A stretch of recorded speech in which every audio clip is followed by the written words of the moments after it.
Прийшли окупанти до нас в Україну, форма новенька, воєнні машини, та трохи поплавився їх інвентар. Байрактар, Байрактар. Російські танкісти сховались з кущі, щоб лаптем посьорбати довбані щі, та трохи у чах перегрівся навар. Байрактар, Байрактар. Приперли зі сходу до нас барани для восстановлення великої страни. Найкращий пастух баранячих отар. Байрактар, Байрактар. Хто води всяке озброєння різне, потужні ракети, машини залізні, у нас на всі доводи є коментар. Байрактар, Байрактар. Вони захопити хотіли нас зразу, а ми зачаїли на орків образу з російських бандитів, робить примар. Байрактар, Байрактар. Російська поліція справи заводить, там пивцю рашистів ніяк не знаходить, хто винен, що в нашому полі глухар. Байрактар, Байрактар. Веде пропаганду кремлівський урод, слова пропаганди ковтає народ, тепер нове слово знає цар. Байрактар. Байрактар. Байрактар. Байрактар. Байрактар.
Yes.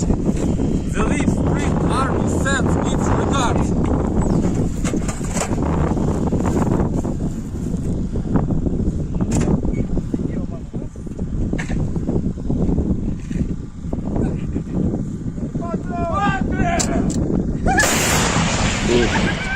Русский военный корабль. Предлагаю сложить оружие и сдаться. Русский военный корабль, иди нахуй.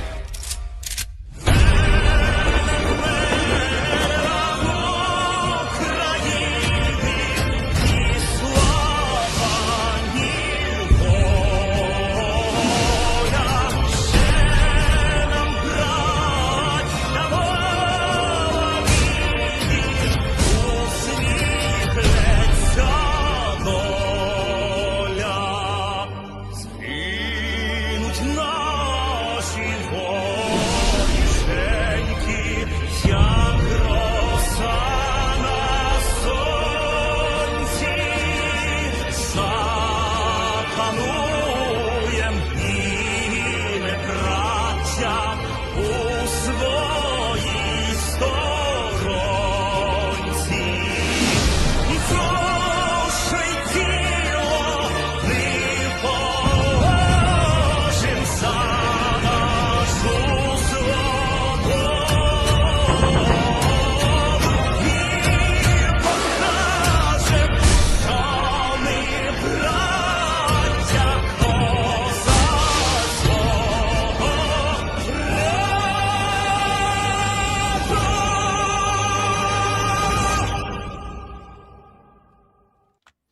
Hello, everyone. I'm the Enforcer, and I'm accompanied by Enforcer Matt. And good evening, folks. It's Enforcer Matt, and welcome back today at 4:55 The News. And it's good to see you all once again for another very big day of news. And of course, we're going to be covering the past 24 hours of the news of the war in Ukraine. And we have seen that after the Belgorod incursion over the past 2 days, they are now giving press briefings and giving a general summary or statements about their activities within the Belgorod Oblast and what it resulted in, as well as losses for them. One of the few times we've ever heard a loss report from a Ukrainian-aligned unit or operation. And on top of that, we also heard that the 3rd Brigade is continuing to sweep the southern flank and continuing to clear each and every tree line. It appears that at this moment, they may have been able to move even a little bit further beyond Kalashkivka. Not the massive advances that we were seeing from a week ago, but still progress nonetheless. Now, really quickly, I wanted to address something because I was taking a trip down memory lane today, and I was looking at some of our older streams, the ones that came out within the first 2 months of the war, really the first 100 days, and scrolling through the comment sections in them, just for the hell of it, really, honestly. And I rarely ever do that. We rarely have time to go back and look at our old streams, but when I went back and looked at them, it reminded me of what it was like during those first 100 days, and many of y'all have been around since then, and many of y'all know what I'm talking about, but it was crazy to look at the comments from back then and the fervor and the patriotism that a lot of people had for Ukraine and what they were doing. And honestly, it got me all riled up tonight. And just in case if some of y'all have also been hearing this as well, some of y'all may have heard every once in a while lately that I'll say something along the lines of, "Oh, I'm tired. You know, I'm getting tired, and the war is getting old to me. You know, and it's tiresome to see people, you know, getting blasted every single day." But going back and looking at the spirit that everyone had at the beginning of the war, and remembering and kind of living through it again in memory, I've got to tell you all this: I don't care how tired I get. We're gonna keep this thing running until this war ends. The wheels are never going to come off of this thing. We're going to keep running until the wheels are melting, and we're going to keep rolling. This stream will be running 6 days a week until the end of this war, and nothing is going to stop us from covering this news, because when I look back at that last 100 days, it makes me remember, one, the world we're here for, and one, the world we're supporting. I know it's been 455 days, and we keep on covering this news, and it's gotten old to many people, but we're never going to stop supporting Ukraine. We're going to keep going, and y'all are going to stay with us until this war is over, and until we see the Ukrainians win. Nothing is ever going to stop us. Nothing is ever going to get in that way, and we're going to keep this thing rolling until the end. Put an LSA in the chat if you agree, and now it's time for us to get into the news, as we saw the Russian Ministry of Defense building was smoking today, and it appears that partisans maybe have been able to catch it on fire. We saw the smoke billowing from the building today, and once again a sign that Russian partisans are not giving up, and they are still emboldened by what the Freedom of Russia Legion was able to do yesterday. And so with that, absolutely amazing to see. And not only that, we saw something else that was particularly interesting in a small suburb of the town of Otintsovo, which is to the western suburb of Moscow, and we saw that a massive market caught on fire in this area. It appears that the fire is burning completely out of control, and the Russian first responders are not able to control the blaze, at least as far as this video goes. And we can see that right there. And we're always talking about the Ukrainians in this war and what they've been doing, but there are Russians out there that don't support this war either. And every single time you'll see a signal box burning, a marketplace burning, the Russian Ministry of Defense burning, there are Russians out there that are counting on people like us over here in the West and around the world to continue supporting the Ukrainians, because the Ukrainians are their only hope in the world that anything's going to change in their country. And so we're going to make sure, on top of that, to continue running this channel, to continue supporting Ukraine, to continue beating every single record that's ever been put out by this channel, to make sure that these people have a glint of hope, so that way these kinds of things like the Russian Ministry of Defense being attacked, oil silos being attacked, the Kerch Bridge being blown up by partisans, we're going to make sure that none of their sacrifice was in vain. And so with that, we're now going to be moving on from the Russian news, at least within the city of Moscow, and we're now going to be moving on down into the territory of Belgorod.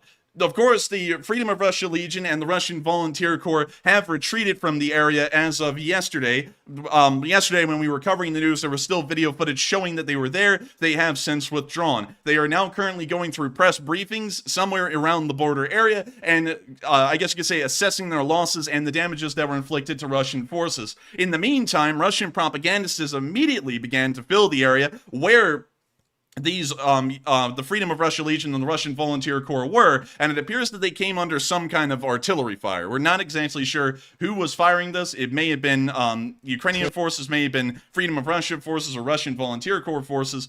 We're not entirely sure, but we did see the propagandists come under artillery fire.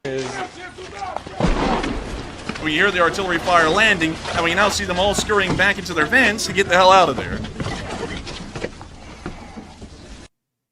And so with that, that's the end of that clip. And once again, pretty funny to see that the propagandists are always there to show what's going on, but once something starts happening, they go running for the hills. We're now going to be moving on across the border, as we did see that the Russian Volunteer Corps and the Freedom of Russia Legion had returned back into Ukraine today, and it does appear that while the Russians were able to capture, from what we can tell, a singular Maxxpro, and we have identified that Maxxpro to be a part of the Russian Volunteer Corps' Maxxpro column, it appears that most of the Maxxpros did return back into Ukraine, although the United States Department of Defense has been listing issue with this, saying that they never approved these Maxxpros to be delivered to the Russian Volunteer Corps specifically. It appears that no specific mention is being made of the Freedom of Russia Legion, and of course, there is some, I guess you could say, interesting stuff going on with the Russian Volunteer Corps. We can't go into it because we don't talk about politics, and their politics are about as political as you can get on an American political scale, so we can't talk about it. But we can see that their Maxxpros did return safely back to Ukraine, at least these on video.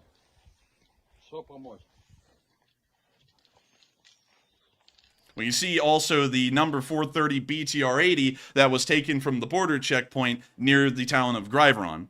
Once again, really interesting to see, and interesting to see that they were able to return with a large amount of their vehicles, including the captured BTR-80.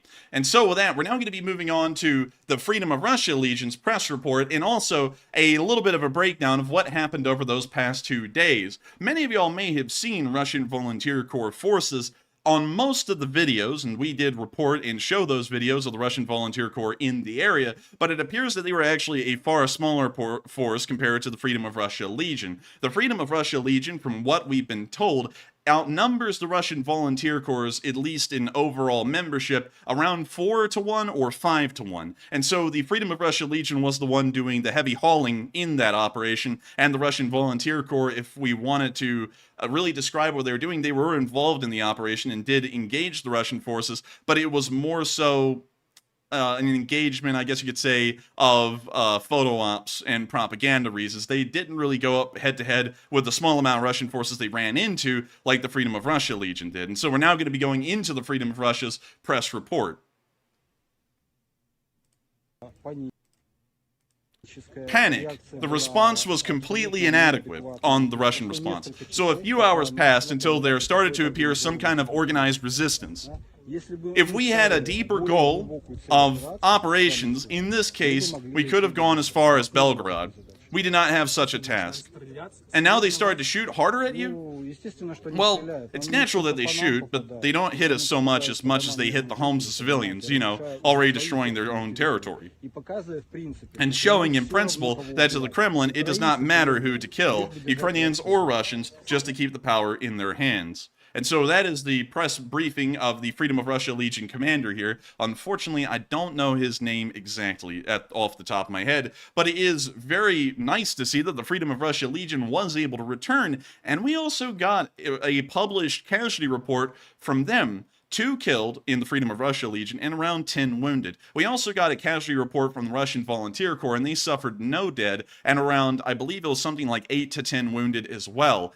There were also several vehicles that were lost. We were able to confirm that the one Maxxpro that the Russians were able to take pictures of was in fact lost. The Russian Volunteer Corps commander did state that that vehicle had been lost, but it would be possible to regain them in some attempted crossing of the border again. Although I have a feeling that that's not true, because they're going to be taking those Maxxpros and probably sending them as far into Russia as possible, so that way they can dissect them and see what an American armored car like the Maxxpro is capable of armored-wise. Once again, also to iterate this, the United States Department of Defense appears to actually not be that pleased that the the Russian Volunteer Corps have been supplied with Western equipment, or specifically American vehicles, and they are currently looking into the situation and trying to see whether it was anything to approve of or strongly disapprove of. We're now going to be moving on from this little clip, and what's very interesting about it is that while I cannot show you all this clip, because unfortunately it was about 10 minutes long, and so we didn't want to bog the, I guess you could say, timing down of what was happening, but the the Freedom of Russia Legion made it very clear that their aims of pushing into the Belgorod Oblast was, one, to have more Russians join their ranks, and two, to also create a propaganda disaster for the Russians, and showing how woefully understaffed and undermanned the border region in between Russia and Ukraine really is throughout most of it. And it appears that they were able to achieve that quite well. We have seen Russian propaganda with commanders on TV, commanders that are actually active serving members of the Russian armed forces, stating that the border is wholly inadequate and the citizens of Belgorod, Kursk, and Bryansk are practically undefended as far as the front lines go. And so very interesting to hear.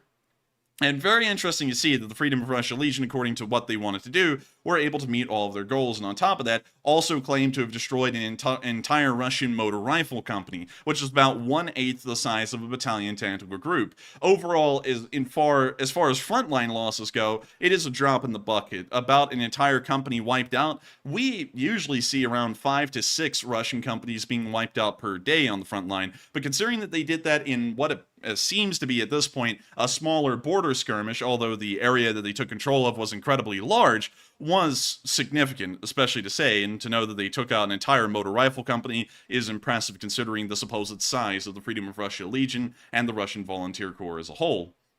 We're now going to be moving on from the Russian news, by and large, and the events that happened there, and we're now going to be moving on down into the Kerch Bridge area, because we saw that the Kerch Bridge was smoking. And I'm not kidding. It was actually smoking. But it's not what y'all think. It's not what y'all think. I have to say that, sadly. It didn't get blown up, and it didn't get hit by Ukrainian fire. Interestingly enough, this smoke preceded the bridge opening up completely again. And so as of today, going forward until the situation changes, the Kerch Railroad Bridge and Road Bridge are both completely operational and can sustain 100%, I guess you could say, through traffic on both directions, both going into Crimea and out of Crimea, both on the road and railroad sections. Before they reopened the bridge today, the Russian military, or the Russian army, conducted drills on the bridge, although they were incredibly odd, to say the least, and maybe incredibly dated on, I guess you could say, the doctrine that's being practiced here. They deployed smoke screens on the bridge, and you can see those right there. It gives the appearance that it was on fire. Now, what does this really serve a purpose of doing? In all honesty, in the modern world, it doesn't really serve that much of a purpose to obscure the vision of the bridge, because most Ukrainian weapons that would most likely be fired at this bridge are not going to be guided by sight. They're going to be guided, of course, by GPS coordinates, most likely. And so it doesn't really make a lot of sense to try and obscure the bridge with a smoke screen, considering that that is practically obsolete by all modern standards. And so with that, we're now going to be moving on from that little clip of news and on into our next one, where we also saw the smoke from another angle. This time it appeared that it was a cameraman in the city of Kerch, and we can see this right here. Now, oddly enough, in this picture, the first picture we see actually has some black smoke coming off of the bridge, or at least the direction from the bridge. We don't know why. That was never really explained where the black smoke came from, which usually indicates that something did explode and it wasn't just a smoke screen or ammunition burning. And we don't really know a lot about that specific picture, but in the next ones we can see, once again, the thick white smoke. We can also see the Kerch Bridge's pillars right down there, right on top of the roofs of these buildings, and it appears that they are once again laying out a smoke screen to try and obscure the vision of the central area of the bridge. Once again, I have to reiterate that from what we understand, at least as far as modern weaponry goes, this is not going to help out the Russians whatsoever. That may as well be completely useless. A GPS-guided weapon doesn't have to see the bridge, it just hits where the bridge is. So this is practically pointless, especially from what we can tell and what we'll know about what's happening at the Kerch Bridge. So with that, we're now going to be moving on from the Kerch Bridge area and what's been happening on down there, and we're now going to be moving on into Switzerland. And we've been hearing something very interesting developing in the Swiss area. Switzerland's actually selling their tanks back to Germany. You're kidding. I'm not. According to the news that we've gotten, they're decommissioning 25, which is a very large number of the Swiss tanks, of their Leopard 2s, and they're going to be reselling them back to Germany, and they're saying that these may be, at least hypothetically, sent all the way to Ukraine by the Germans. We don't know that for certain. It may actually be used, the Germans may actually buy these Leopard 2s to resupply their own numbers of Leopards and then send their own Leopards, not the Swiss ones specifically, to Ukraine. We're not exactly sure how that's going to break down, but once again, really interesting to hear that the Swiss are finally selling their tanks to a country that has taken a side in this war, and this is about as close, at least on a military scale, that they've gotten to breaking their neutrality. Do we know why or what Switzerland's going to get to replace the tanks they're selling? We don't really know. We actually don't know of any replacements that they'll be getting for these Leopard 2s at the moment. And let's pull up real quick the Swiss Army equipment, and let's see what their publicly listed numbers are for their tanks. Because from what I understand, they only have about 380.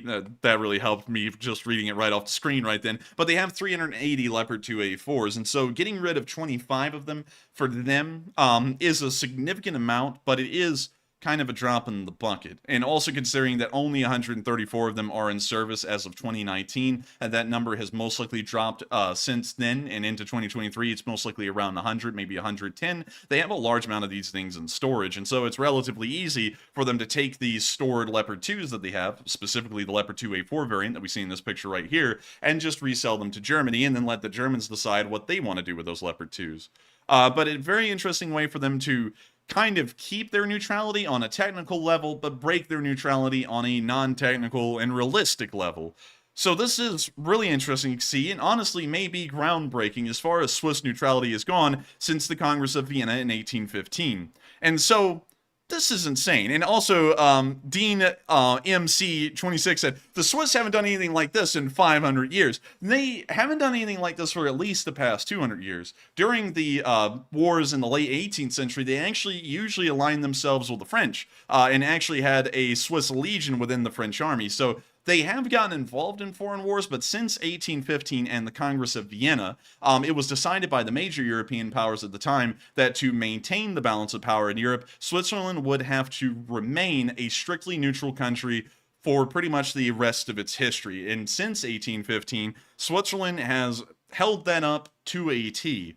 Just in case you are wondering why it was ever neutral, that's the reason why. And they have held that up to a T, and this is the closest we have ever seen them to breaking their neutrality. Even during the Second World War, they never sold or dealt, well, I guess you could say, yeah, pretty much sold. They did buy weapons from the Germans during the Second World War, well, at least a little bit before the Second World War. They didn't actively buy during it, but they also didn't sell any military equipment and vehicles to the Germans in the Second World War. The closest they got to breaking their neutrality in the Second World War was sending a contingent of Swiss Army surgeons to the Eastern Front during the late part of 1942 and the early part of 1943 to practice surgery on injured German soldiers. And they also sent humanitarian equipment to the Germans as well, like blankets and stuff like that. They never really got to the point of doing anything like this, though. So this is, as far as the Swiss are concerned, breaking their neutrality on a non-technical level. On a technical level, though, they're still neutral. So very wild to see. You know, I'm sure that Switzerland is probably getting something in return for this thing right here. But to be honest, it seems like, you know, without knowing all the details, I'm sure that it's going to help Ukraine in some way. But I wonder if it's a selfless act or is it something because they're getting something better? Who really knows? I would honestly say they're probably not going to get anything better, in my opinion, because I'm trying to think it out, and there really isn't anyone who's going to sell anything to them. They're obviously not going to try and get themselves M1 Abrams, because it seems as though they are largely leaning towards getting German weaponry throughout, I guess you could say, the past 100 years or so at least. So I would say they probably not replaced them with anything, and considering that they have a lot of these mothballed, these are most likely being pulled out of mothballed storage, so they're not really going to require any, I guess you could say, additional tanks, because they're not even using most of them for the moment. And so with that, I hope that does address that wild news fairly well. And on top of that, we saw that Leopard 1A5s have also made it to the training grounds in Germany, and they're now training the crews on the Leopard 1A5s in Germany. And we can see one of those Leopard 1A5s right here. Так, це ті самі леопарди перші, на яких тренуються наші військові.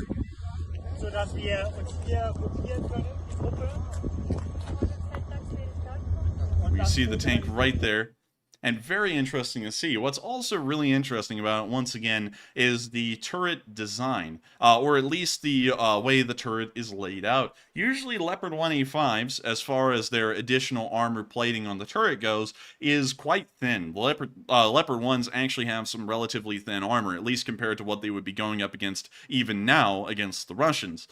They're usually just using rolled homogeneous steel. There's no explosive reactive armor or composite armor on any of the Leopard 1s, but it does appear to be using one of the far later variants of the Leopard 1A5 turret. We haven't even seen these on most Leopard 1A5s that are still in use by some other countries. And just to pull up a picture of a normal Leopard 1A5, or at least what we're calling a normal Leopard 1A5 by the standard, this is what a normal... Well, that doesn't really do it justice. That's what a normal Leopard 1A5's turret looks like. And you can see that it is, of course, a normal Leopard 1's turret underneath, but it has this additional, I guess you could say, piece of spaced armor. It's incredibly thin. I think it's something like 25 millimeters thick at its thickest, and it just kind of wraps around the turret and gives it really just a little bit more of a streamlined appearance. We can also see one of the turrets that is used on the Leopard 1A5 we just saw in the video, and it is very interesting to see that they're getting almost nothing but these more modern turret variants. I don't really know what is improved in this modern turret variant. I haven't really gotten anything information-wise to explain what is different about this turret versus a conventional Leopard 1 turret, but it is still great to see that they will be getting a mass of Leopard 1s. We hear that they're getting somewhere around 170 of them estimated. And so these are just the first of many that will be in the training grounds in Germany and then making their way into the fields of Ukraine. As far as armor goes, the Leopard 1 is not comparable even to a T-62. The armor that Western tanks had during, I guess you could say, the design phase of the Leopard was paper thin. That was actually the norm for almost every single country, except for the United Kingdom and the United States, which still like to bulk up their tanks with a good amount of rolled homogeneous armor. Look at the M60 and the Chieftain.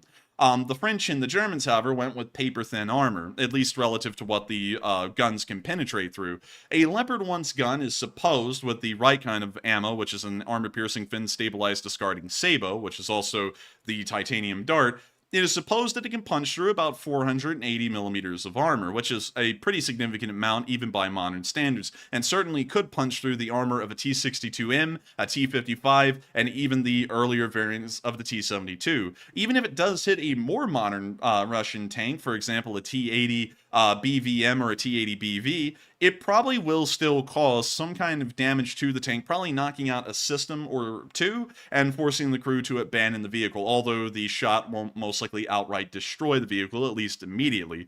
So it is, of course, great to know that they're getting these, and hopefully they will be able to use these effectively on the field. We're now going to be moving on from Germany, and also we're going to be getting rid of that, and we're now going to be moving on into the area of Bryansk. We've gotten a very interesting report from the Russians. The Russians have come out and made an official statement about all of the aircraft that were shot down in the Bryansk Oblast. Now, Matthew, have you seen any statement about this today? I don't think I've seen a statement about that particular issue. Now, if I asked you to take a potshot guess as to what this was, what would it be? What would the Russians be saying? Would they be saying they were attacked by themselves, or what? But they weren't shot down, bleed. I would say Not the right answer, I'd assume. I would say it's close. It's kind of close. They actually said that every single one of their aircraft that were shot down in the Bryansk Oblast on pretty much the day that was a massacre for the Russian Air Force in that area were shot down by a Patriot surface-to-air missile defense battery, and they also published a number saying that 10 of their pilots were killed during that massacre. And we got that right here. Say that again. They said that all of them, this is it right here. They said that all of them, all of the aircraft that were shot down on the 13th of March were shot down by a Patriot. Huh. How does that work?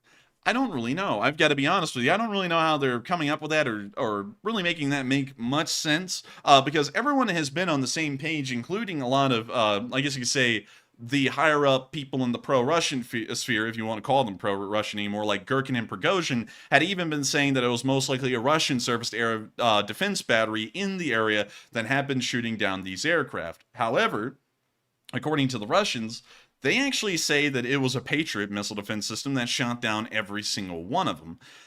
If that was the case, that is fairly interesting. I don't know if that's violating, if it is true, of course, and we don't really have any reason to believe anything the Russians say, but if it's hypothetically true, I don't really know if that is violating the, I guess you could say, the guarantee that Ukraine gave that they wouldn't use American weaponry within Russian borders. Technically, the system was still in Ukraine and was firing at aircraft over the Russian border. But if this is the case, even if it is a hypothetical, regardless of the implications that that would have as far as the U.S. and their Patriot systems, this is pretty wild to see that the Russians are saying that all of these were shot down by a Patriot, and it gives you a really good idea, if true, how deadly the Patriot's got to be. It shot down an Su-34 and an Su-35, two of the most modern aircraft that the Russian Air Force actually fields, and it shot down both of them, from what we can tell, with incredibly well ease. It didn't even look like it was a struggle. It looks like these things were literally just plucked out of the sky and fell to the ground. They also got 2 Mi-8s as well, and also, to make a quick adjustment here, it wasn't 10 pilots that died, it was actually 11 pilots that were killed in this massacre. So this is probably the single largest lost day for the Russian Air Force and also the Russian Army Aviation Corps in its history so far during this war. Very interesting. Very interesting, and very interesting to see that they would say something like that. Of course, I have to say, and I have to give a disclaimer on this news, that it is the Russians that are saying it. That does not mean that it's true. Usually, most of the time, we give a lot of leeway in credibility when it comes to Russian sources, and I would have to say that while that would be amazing news as far as the abilities of the Patriot missile defense system go, I'm kind of on the fence whether that really did or didn't happen. I don't understand how a Patriot would be that close to the Bryansk Oblast, because even a PAC-2, which is the longest range of the packed versions of the Patriot missiles, only has about 110 miles of range, which means that the Ukrainians practically would have had to have had a Patriot in Konotov to be able to fire into the Bryansk Oblast at all, and we have never really seen Patriot missile defense systems deployed anywhere beyond a major city like Kyiv. So I'm not really sure if that is credible news or not. Y'all are going to have to make the judgment on that, whether it really was the Patriot that shot it down or whether it was Russian friendly fire. Either way, it was not a good day for Russian air forces, and they managed to take massive losses, even according to the Russians, with 11 pilots being killed. And those pilots and the aircraft they were flying are practically irreplaceable at this point in the war for the Russian armed forces. With that, we're now going to be moving on into our location unknowns, and we have a kind of a smaller amount of them tonight, and also some that talk about some really interesting topics, and some that I'm sure that a lot of y'all will love to dive into. But before we get into any of those topics, and before we talk about that news in particular, y'all have had some interesting comments on some of the polls that have been put up, and I want to hear them out real quick and see what everyone's thinking. And so with that, what do we got, Matthew? All right, and of course, it is time for the polls. And the very first one says, U.S. officials say that Ukraine's security services were likely behind the Kremlin drone attack. And what are your thoughts? 42% said it sounds like a credible theory, 20% said unsure, 17% said I'm mixed on it, and 21% said it sounds like bogus to me. So a pretty evenly distributed poll for the most part, with most people saying it sounds credible. For me, I'm a little bit on the fence. It seems like it might have been partisans, perhaps. Of course, it's always a possibility that Ukraine could have done it, but I'm still leaning toward the theory it might have been partisans, especially now that we see the Freedom of Russia Legion and also these Russians that are disgruntled with their government. It seems like maybe that might be a real possibility. But, you know, this is what U.S. officials say. Sometimes they've been right, sometimes they've been wrong. We don't know. But, Enforcer, what say you? And so reread the accusation again real quick that was made in the poll. It says, U.S. officials say that the Ukraine security services were likely behind the Kremlin drone attack, and what say you? I would say, reread the line. I got to hear that one more time just to make sure I heard it right. All right, let me grab something from the live chat here real quick. Let me get back to that. U.S. officials say Ukraine security services were likely behind the Kremlin drone attack, and thoughts? I had to make sure I heard that a third time correctly to try and hear that out. I would have to be honest, I don't really think they were. We have seen many drone attacks occurring within Russia before that had absolutely nothing to do with the Ukrainian armed forces or Ukrainian security services whatsoever. And this is kind of, I'm not saying they're completely wrong. It could really be anything. That's why we run polls on this, because there's no clear answer to it. But that's why I largely say, to give the quote-unquote experts a little bit of leeway in just trusting everything they say, because that seems to be a little bit far-fetched. Because we, of course, have seen a large history and a massive spreadsheet unfold throughout the course of this war, showing many partisan attacks occurring with drones, some in Belarus, for example, that had nothing to do with the Ukrainian security service or Ukrainian forces for whatsoever. So, I've got to be honest, that sounds a little bit uncredible to me that the Ukrainian security services would have been directly involved in that. On top of that, if their aim was to only try and blow up a bomb over the Kremlin near the flag, that was the most useless thing that the security services of Ukraine could have done at that moment. At that moment, they had free reign to fly that drone anywhere they wanted to within the Kremlin and hit practically anything. So why in the world would the security services, with the amazing abilities that we've seen so far with their drone piloting and skills, decide to try and blow up the most unimportant thing at the Kremlin, which was the flagpole? That also doesn't really make a lot of sense to me as to why they would be involved with that. That would be like the CIA after 9/11, instead of landing in helicopters with suitcases of money in Afghanistan and trying to buy off the locals. That would be like them flying a Tomahawk missile to that giant flagpole in Kabul and blowing it up. It wouldn't make any sense. It's like there are so many things that they could do that would be far more beneficial at the moment, and that seems to be the most useless thing that they could have done if they really did do it. So that is why I'm saying that it most likely wasn't them, because the damage that was caused with the opportunity that had arisen at that moment was so superficial, it wouldn't really make sense for them to commit themselves to that kind of an attack, and especially to increase security, where further attacks against the Kremlin would become very difficult. And so with that... So who do you think done it? I think who done it was partisans, pro-Ukrainian partisans. Me too. They may have been Russian nationals. They may have even been, I guess you could say, Ukrainians that have been stuck inside of Russia during this war, because there are some Ukrainians that have been stuck there since the war and have not been able to return to Ukraine. So it may have been any of those kinds of partisans. It really just partisans in general. I'd say, just blanket the whole area with that.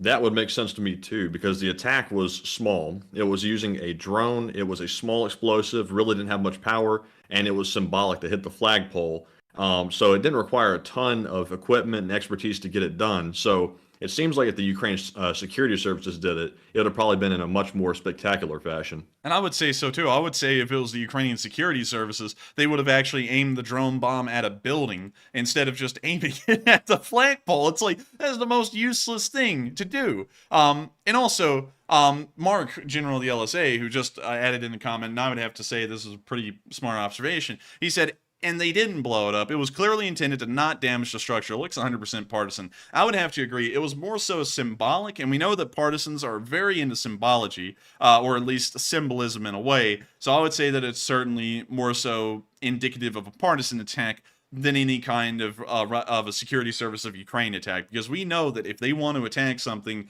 they attack it well and they attack it effectively the first time. And so with that, I hope that does address that poll fairly well, and we are on to the next one. All right, and our second poll says the leader of the Russian Volunteer Corps has said that, quote unquote, we obviously coordinate with Ukraine's military, and what are your thoughts? 73% said yes, they likely do coordinate, 9% said unsure, 14% said I'd rather not say and 4% said no, they do not coordinate. And on this one, I have to be completely honest, I'm with the 73%. I think that they do likely coordinate, and if they didn't, why would they say they do? Because it really doesn't benefit them or help anybody in any way to say that. In fact, it'd be better if they actually denied it, in my opinion. So I would say they're probably telling the truth. But Enforcer, what say you? I would have to say that they are most likely telling the truth. However, we did hear that the International Legion of Ukraine made an official statement today saying that they had absolutely no involvement whatsoever throughout their history with the Russian Volunteer Corps. And that was an official statement by the International Legion of Ukraine. Now, one thing I have to say, and we, of course, can't really touch on because we have a no politics rule on this channel, and we don't cover politics, especially whenever it seems to be touching on a modern scope and scale. And so we can't really touch on what the Russian Volunteer Corps is specifically. Some people have been stating to me that they are a very politicized group.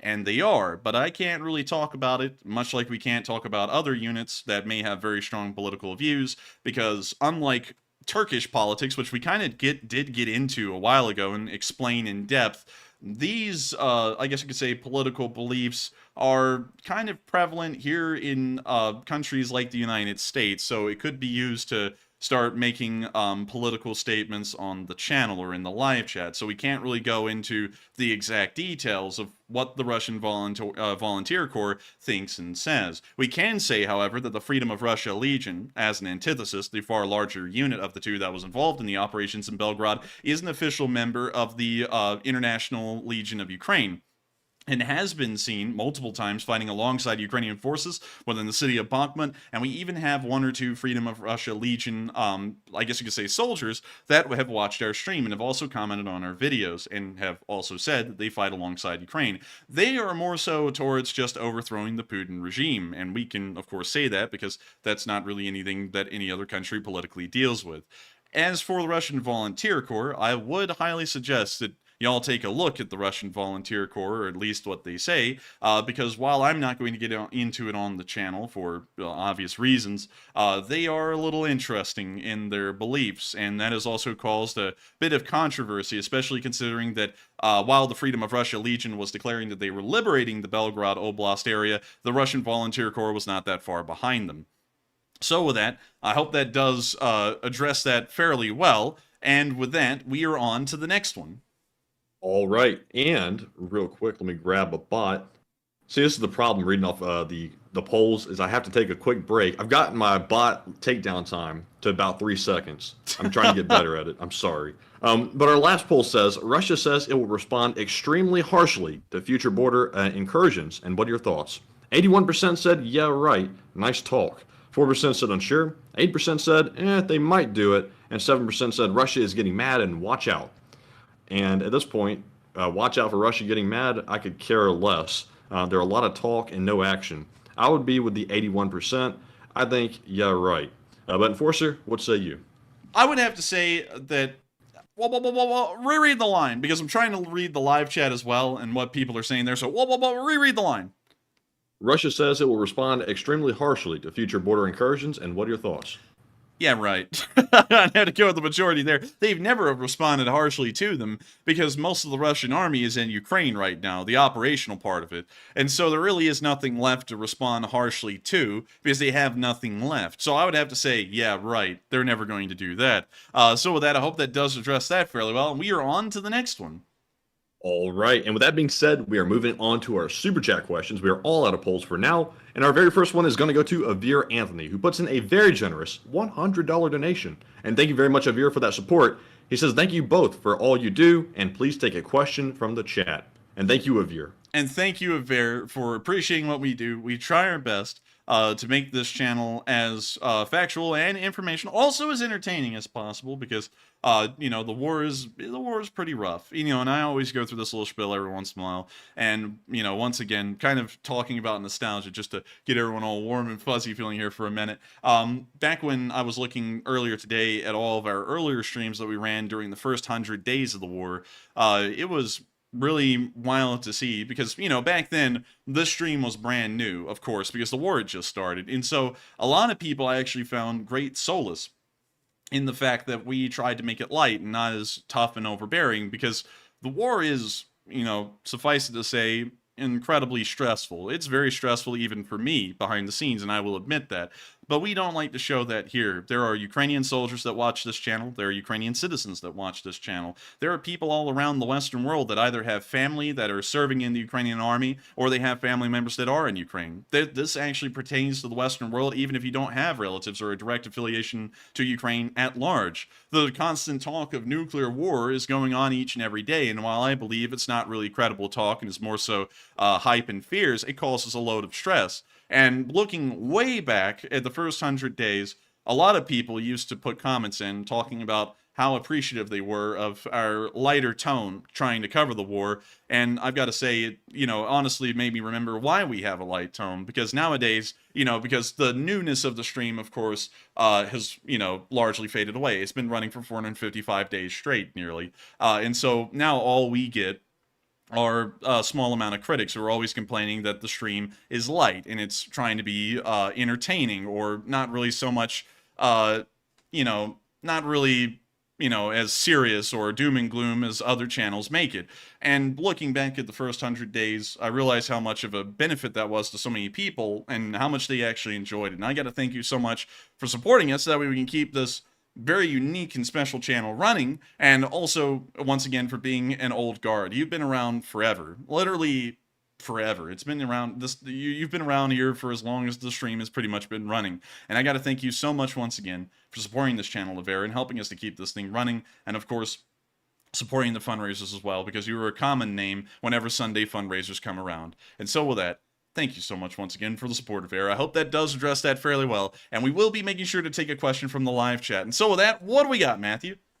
All right, and this question goes to Leonce Pierre, who says, do you believe that there's even a chance of getting the thousands of Ukrainian children back from Russia?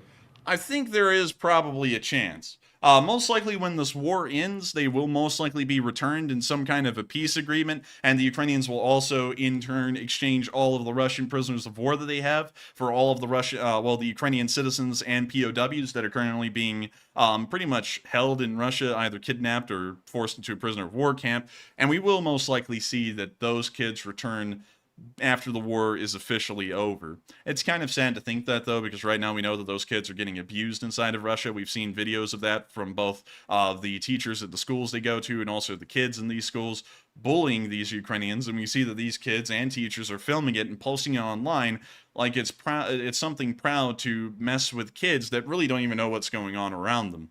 And so with that, I hope that does address that live chat fairly well. And thank you so much, Avera, once again, for sponsoring that live chat and allowing us to answer it. And with that, we are on to the next one. I hope we addressed that fairly well. And thank you once again for helping this channel to keep on running.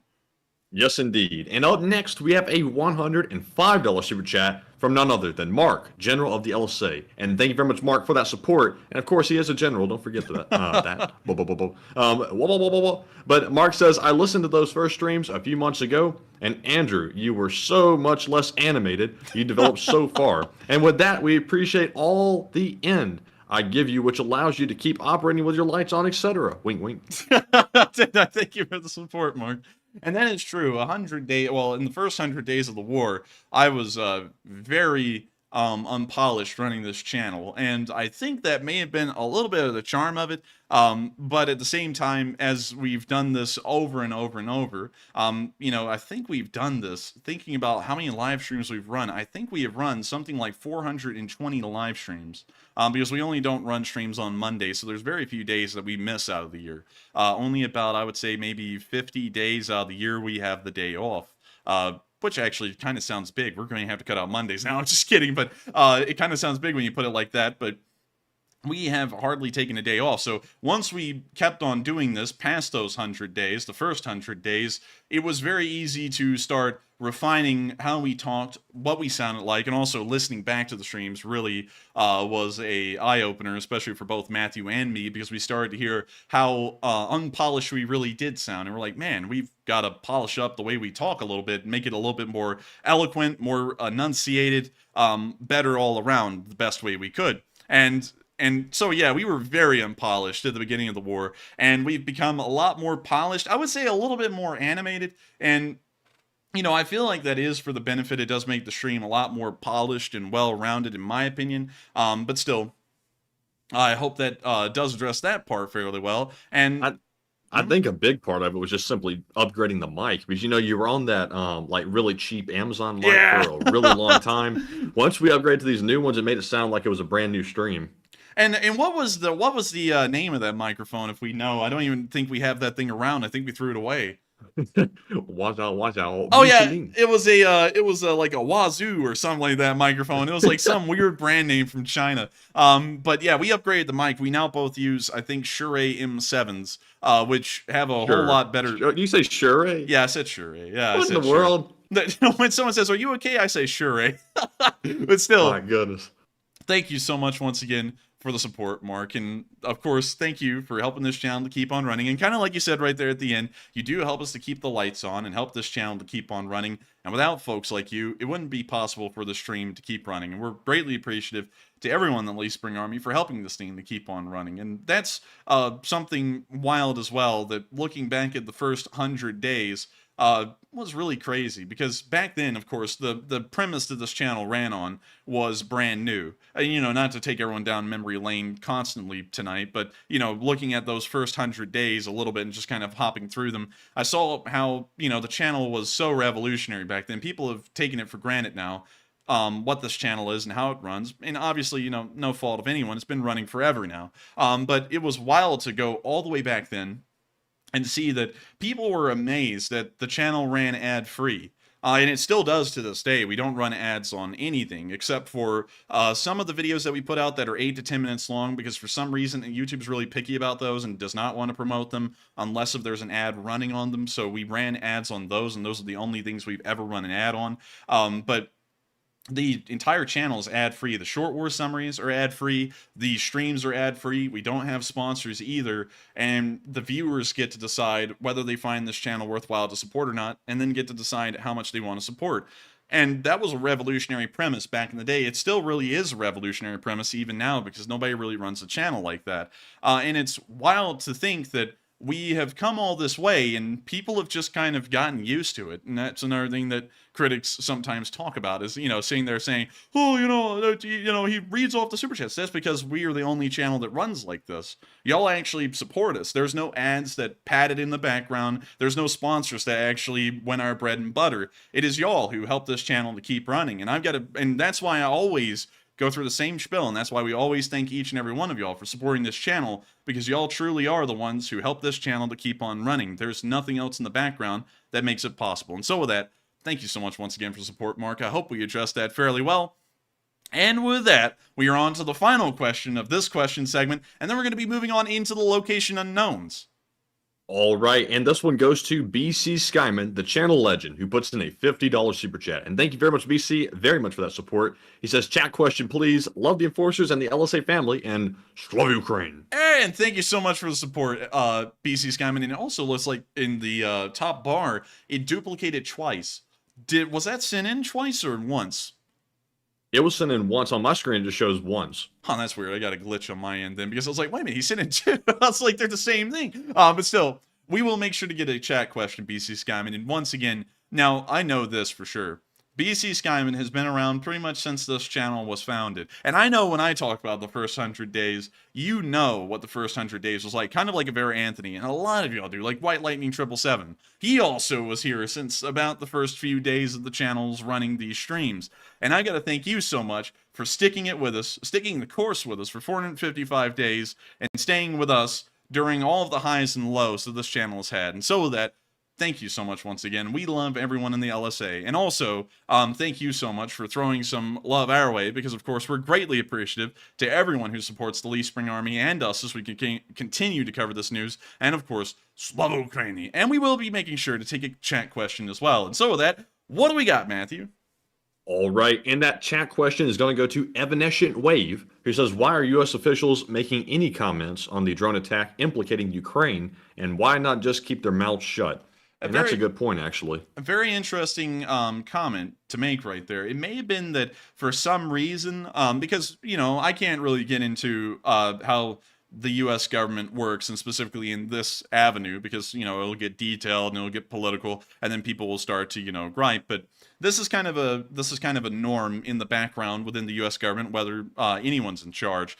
There may be some behind-the-scenes pressure within some departments to come up with answers for things, and there may have been some undue pressure to try and have the Department of Defense make a statement on what happened there with the drone over the Kremlin. And so that's the statement they made. And once again, you have to remember that these statements aren't always accurate. General Milley made a statement, and let me grab my Discord, and there's Molsu will work, and let me take it off to the second screen and go find something real quick. Because I was wanting to show y'all something, because everyone's always going, who the hell said the war would only last 2 days? So let me scroll up here real quick, and I want to show y'all something that a great viewer shared with us. And let me get that right there, and there we go. And so what this says, and this is from Fox News, just making that clear, but this was a direct quote from General Milley that he made to Fox News. General Milley says Kyiv could fall within 72 hours if Russia decided to invade Ukraine. This was posted on the 5th of February of 2022, about 20 days before, well, really 19 days before the war would begin. And this is clear proof right here. And you can also see, swimsuit, 66-year-old mom is all natural. Oh, look what they're doing in Dubai, Matthew. Goodness. But we can see right here. Look at Zelensky looking so young down there. Man, look at that. He didn't have a beard or anything. That's what he looked, man. That's what he looked like before the war. Oh, he's got a MacBook. People can't trash on me anymore. Zelensky uses one. Dude, Zelensky even has a MacBook. There you have it right there. Nice. But here we go. He said, Milley told lawmakers during closed-door briefings on February 2nd and 3rd that a full-scale Russian invasion of Ukraine could result of the fall of Kyiv within 72 hours and could come at a cost of 15,000 Ukrainian troop deaths and 4,000 Russian troop deaths. And there it is right there. And that's, and I'm not going to disparage General Milley specifically. We have taken many shots at him throughout the course of the war because sometimes he just comes out with stuff like that and it's not even founded in reality. But, once again, to remind everyone, just because the Department of Defense says something, just because a supposed expert out there says something, and obviously many people would think that General Milley is one of the leading experts on the subject of war out there, that doesn't mean it's true. And you can see right there, obviously, Ukraine didn't fall within 72 hours. It's 455 days later, and 14,000 Ukrainian troops didn't die in 72 hours either. Around 14,000 of them died, I believe, within the first 6 or 7 months of the war. So, obviously, it's kind of a little tough to say that statement would be true or not, especially considering that they don't have any verifiable or identifiable proof that it really was committed by the SSU. And so with that, I got to be honest with you, Matthew, this is really a trip down memory lane night, like pulling up the old article from February 5th showing a young Zelensky and everything else. This is actually a pretty fun night because it's making me feel like we're in the first 100 days of the war again. And so with that, yeah, it gives me a good perspective not to really listen to U.S. officials so closely again. And I also want to say this real quick. And before I even say this, I'm not taking, I guess you could say, pot shots, at the U.S. military. Taking the piss? Yeah, or supposed experts. But you also have to remember that in 2019, multiple U.S. destroyers within the Sea of Japan ended up colliding with merchant ships, causing significant damage to the destroyers, the merchant vessels, and as well as injury to the crews. And we even heard of one crew member being killed during all of those crashes that happened there.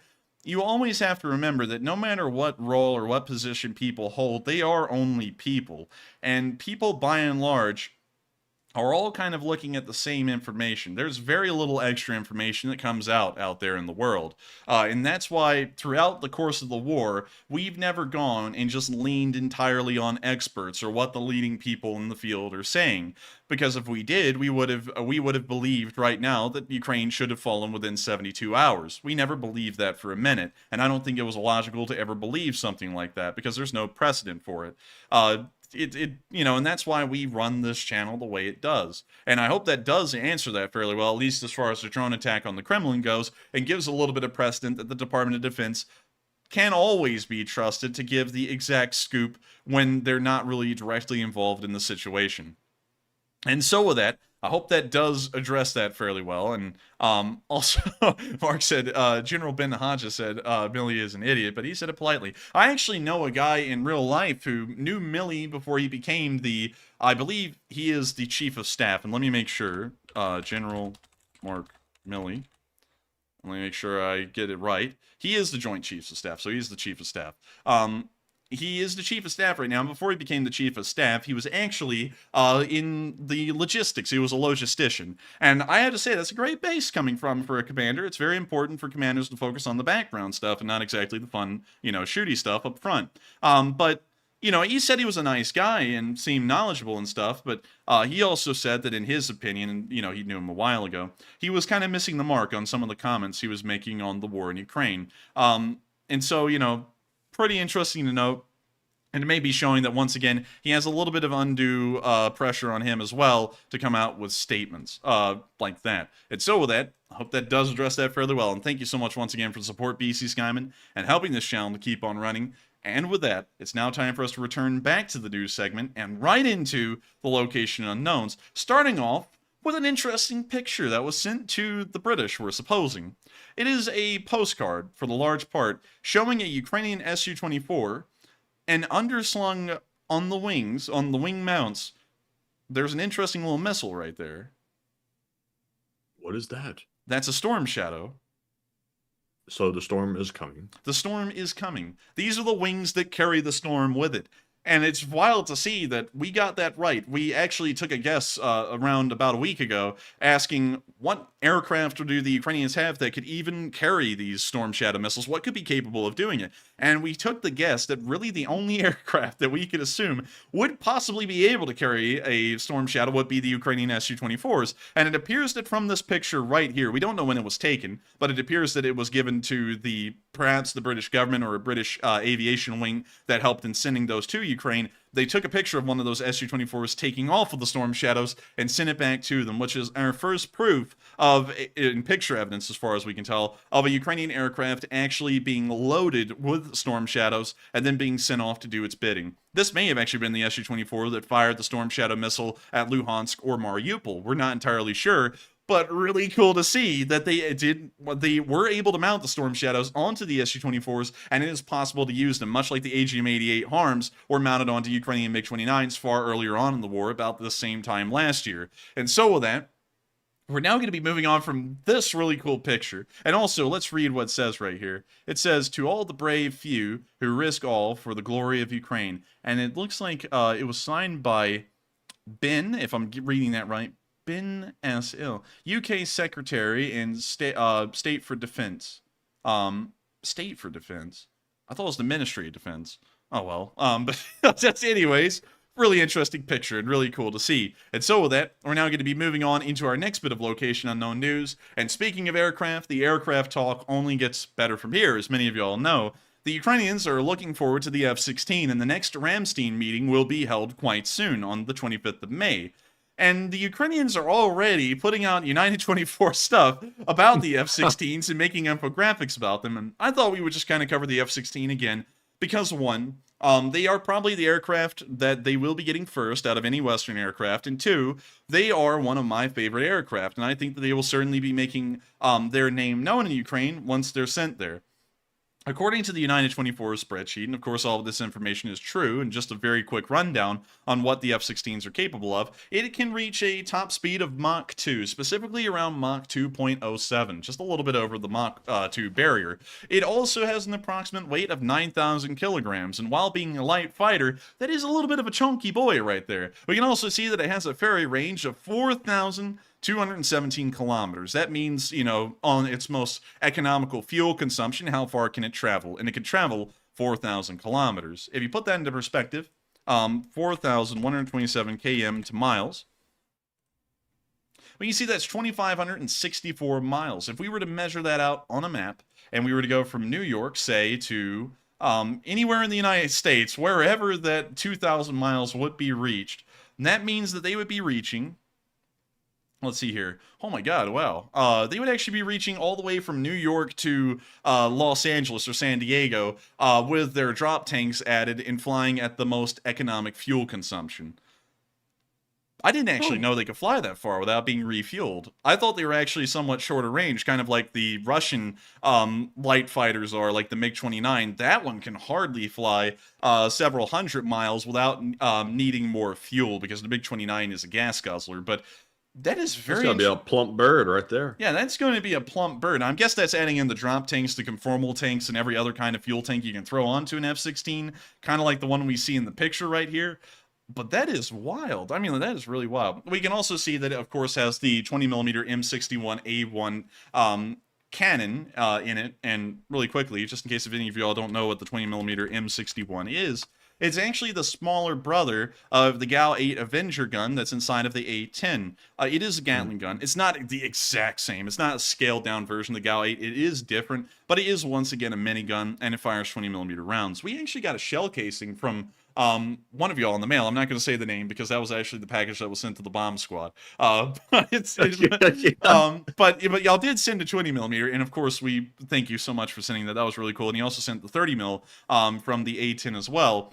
And these things are pretty sizable rounds. They're not as big as the 30mm, obviously, but still pretty sizable, and a smaller brother to the Gal-8. And honestly, the real shining example of what the Air Force really uses across all of their aircraft. These 20mm M61s were used in the F-4E, they're used in the F-16, the F-15, the F-22, and the F-35. They're used in practically every single air superiority or multi-role aircraft that the U.S. Air Force has that is not an A-10. So it's a really great gun. It's used all over, and it's still such a good gun that they're using it in the most modern aircraft that the U.S. Air Force flies, which is the F-35, and it really tells you a lot about how good this gun really is. Moving on from that, it also has multiple hard points. It has 4 hard points on each wing. You can see that this one in the picture specifically appears to have a certain kind of paveway. I can't tell you what kind of paveway. Sadly, I wouldn't know that. But they do have paveways. We can also see the AIM 120s on the farthest out pylons, and also what appears to be maybe AIM 9Xs on the 2 pylons that are furthest out to the sides, well, second furthest out to the sides.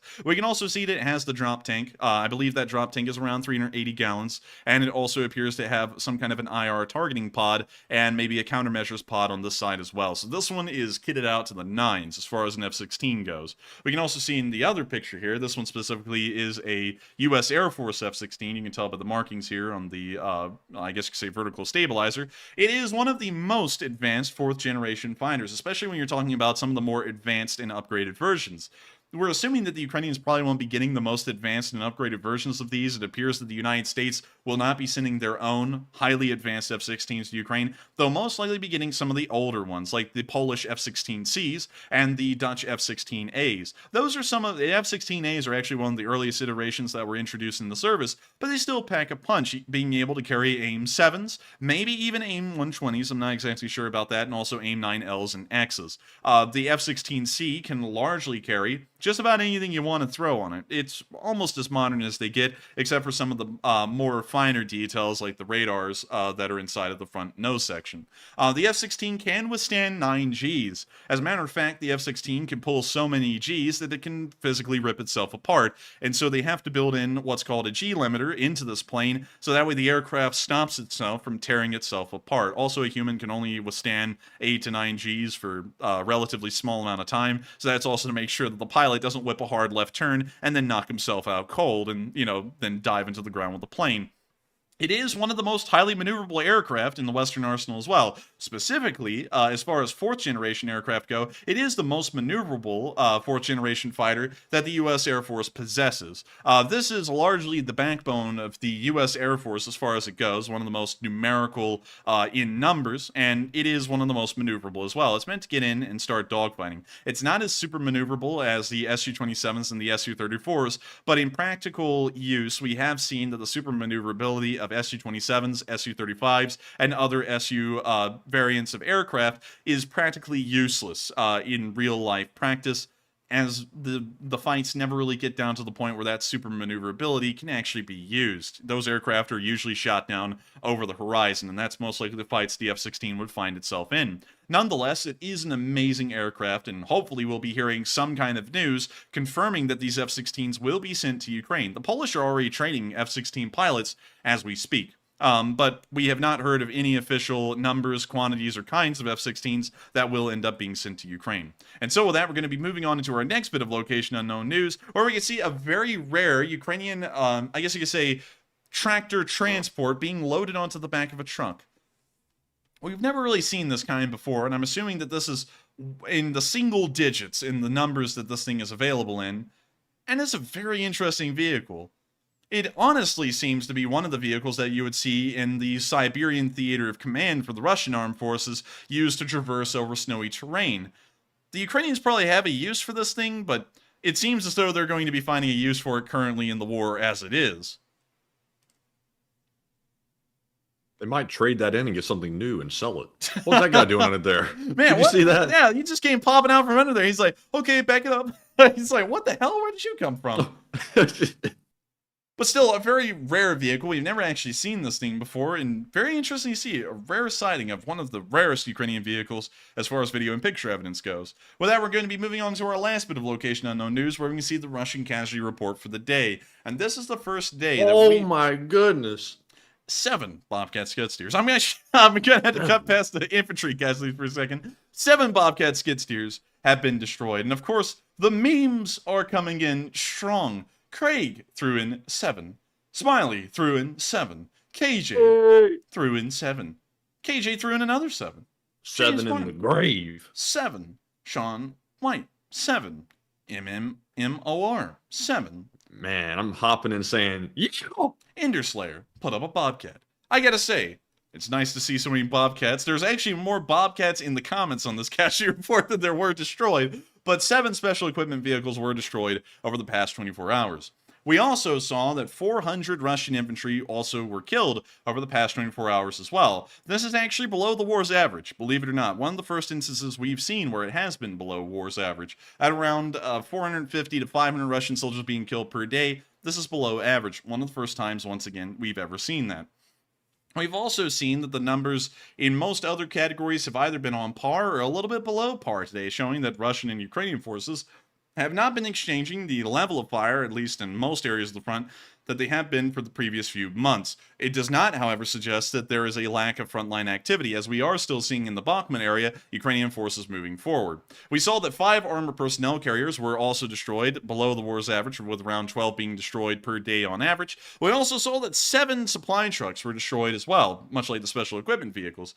That is a pretty decent amount of a supply loss, probably somewhere in the territory of around 64 tons of supplies lost total, or around, if we're taking the larger estimate, around 70 to 80 tons lost.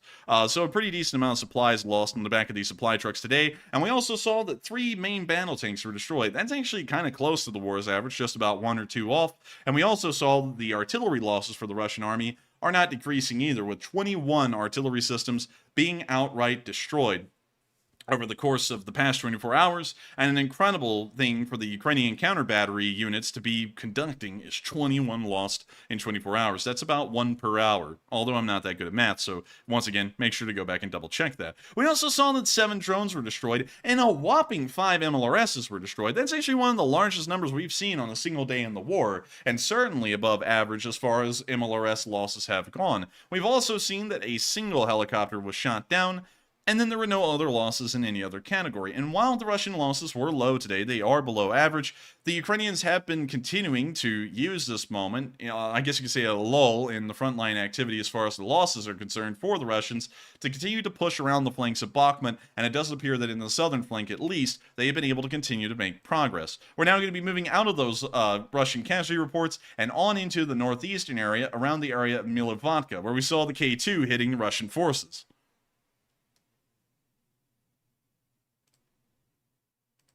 When you see them flying down an FPV drone onto the back of a tank right there, getting a nice shot. We can also see them flying one into this Scooby-Doo van that's been turned into a truck. Ruh-roh, Raggy. Oh dear. That didn't go well. Is that Shaggy? We can also see this drone. This was actually specifically over Bakhmut. We can see this Ukrainian drone sacrifice itself to take down another Russian drone, and it appears that it was successful.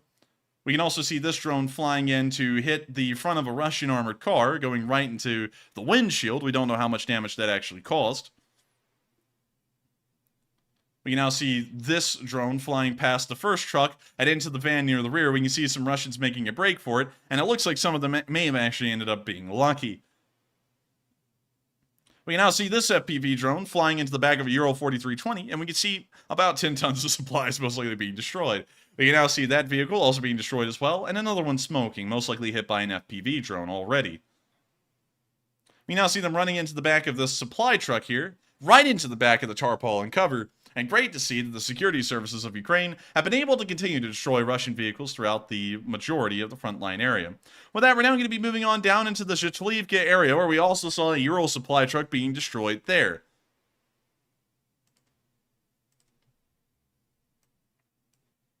We can see 2 Scooby-Doo vans and a Ural 4320 in this one area. The Ural 4320 obviously takes precedent over the Scooby-Doo vans because it is, of course, more valuable to the Russians and also carries more supplies. We can now see the FPV drone flying to the destination of the Scooby-Doo vans. Like, sawing Scoob, I think it's coming right for us. Go ahead and cue up that, like, Scooby-Doo chase music. No, you need to put in that sound where it goes as they're trying to run away. You know what I'm talking about? Yeah, like start voicing over Scooby-Doo. Oh, is that a bomb coming my way? That sounded like Yoda, actually. Yeah. Oh, what? Oh, that's a piece of debris. Never mind. It is coming my way. It is. And we can now see the Ural 4320 being hit directly in the engine bay and the hood flying right off, showing us that the engine is done for. Now, the vehicle doesn't appear to be a raging inferno, but that kind of damage that, well, actually turned into a raging inferno. Never mind. That kind of damage is detrimental to a Ural 4320, and usually they don't survive. Example right here. Oh my. Oh my. And great to see that they were able to wipe out this Ural 4320.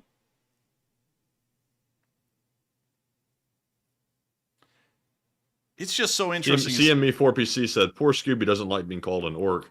But I'm telling you, there's some warning signs there with Scooby-Doo and the gang. They might not have been democratic, if you know what I'm saying. I'm telling you, Freddy was a young pioneer. He was he was out there. He was repping the set. He was repping Chairman Mao's set, if you know what I mean. But anyways, with that, we're going to be moving on out of the northeastern area and on down into the area of Bakhmut.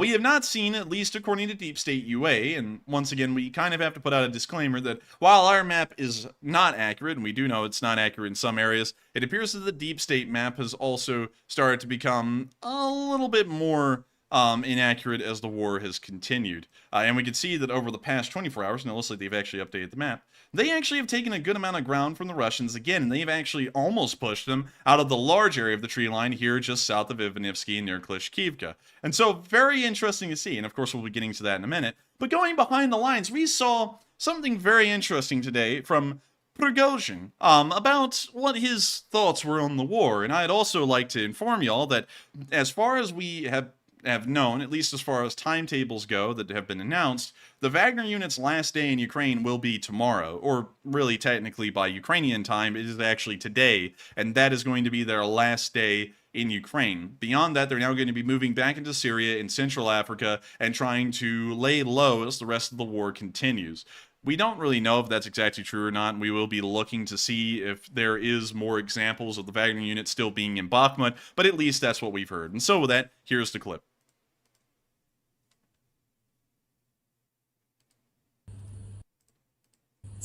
Now, with regard to demilitarization, a sore point. Sore, yes. The residents of the Belgorod region will not give you a lie that this is a sore point about the demilitarization of Ukraine. If they had a notional 500 tanks at the beginning of the special military operation, or 5,000 tanks now, if they had 20,000 able to fight, they now have 400,000 able to fight.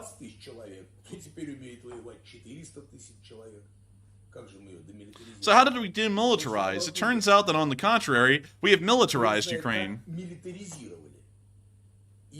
And now I can say this from my own experience. We have fought many places and fought many people.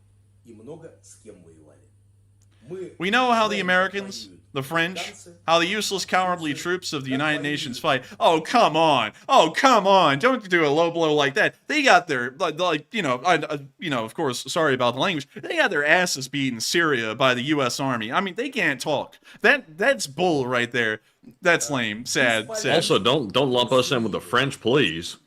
Oh, come on, man. The French did really good. The French are a really good army. I'm pulling the chain. Man, you're about to get the French people angry. They're like, oh, I spit in your face. It's going to be like, oh, no. Also, why could Prigozhin pass as a geography teacher with that map behind him? I'm telling you, man, he is in that 1990s SNL skit where Jerry Seinfeld is the teacher, the substitute teacher for the class. This is that set from SNL. They just took it to Russia, wherever the hell this is. But anyways... Yeah. We know how African tribes fight.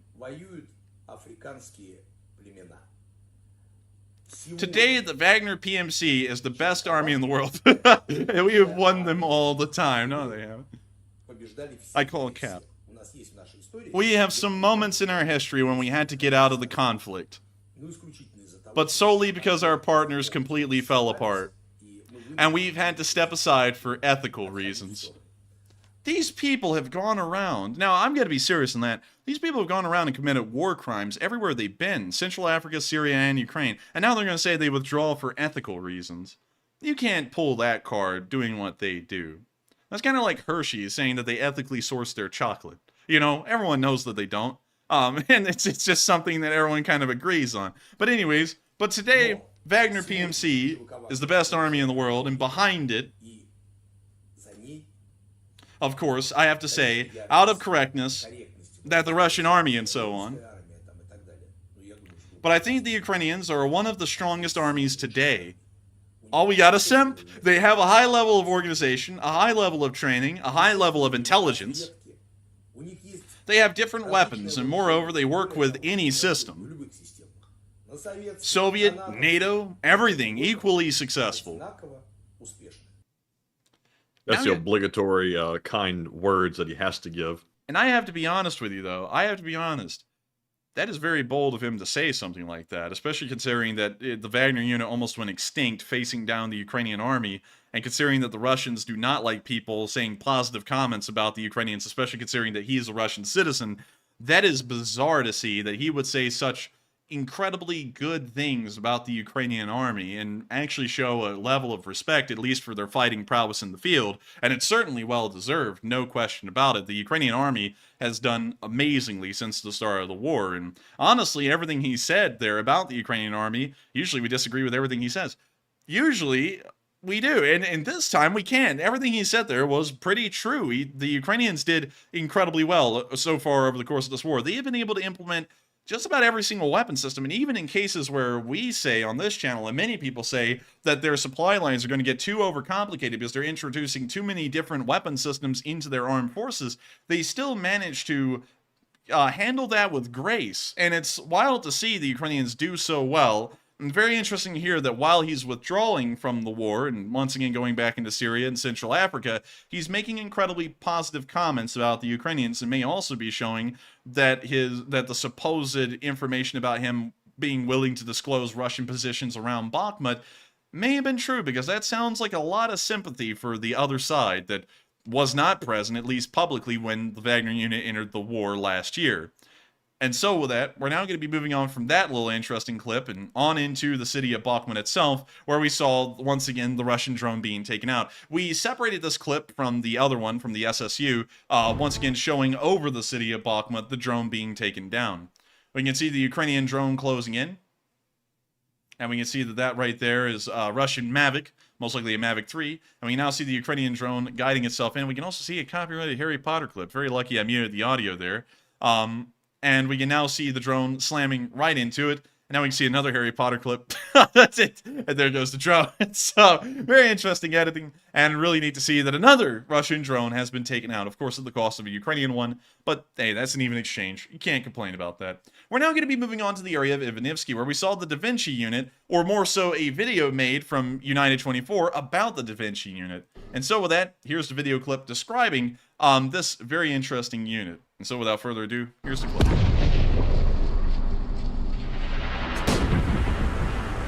Man, they gave them one hell of an intro, man. This is like as cool as it gets, honestly. Da Vinci Wolves. Why does a combat unit have such a name, and how is it related to art? They liberated dozens of settlements across the country and defended the road of life to Bakhmut. This is the story of the Da Vinci Wolves, former volunteers who became one of the most formidable units of this war. Eastern Ukraine, Zaporizhia and Kherson in the south, Chernihiv region in the very north. They're hundreds of kilometers apart, and they're also the hotspots where Da Vinci Wolves unit managed to fight during the very first month of the full-scale invasion. From the very beginning, they rushed into battle in the most dangerous locations, as for them, the war had started long before February 2022. So where did they come from? In 2014, Russia seized Ukrainian Crimea and launched a hybrid war in the east. The situation was threatening. In response, thousands of volunteers stood up to defend their homeland, including a teenager named Dmitro Kotyubailo, who had just turned 18. He had neither combat experience nor served in the army, but his courage, motivation, and desire to learn quickly made him a leader. First, he led a squad, and then a company.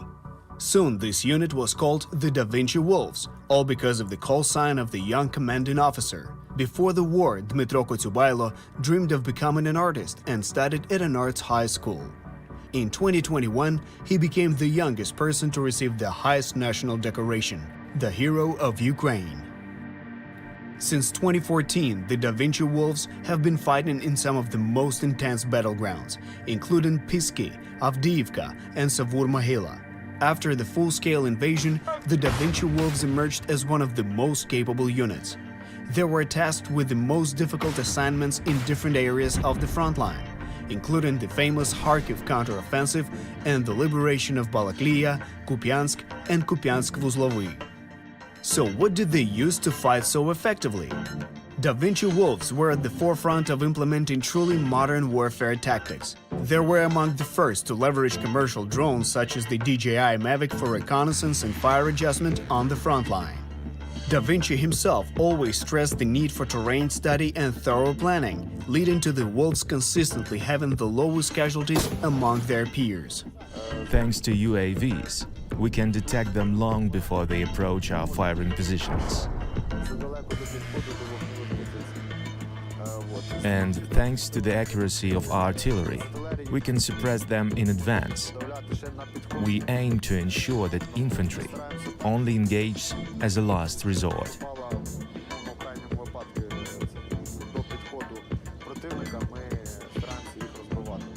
Most of the equipment used by the Wolves was captured from the enemy. Initially, they only had 120mm mortars, but they acquired heavier weapons through their battles.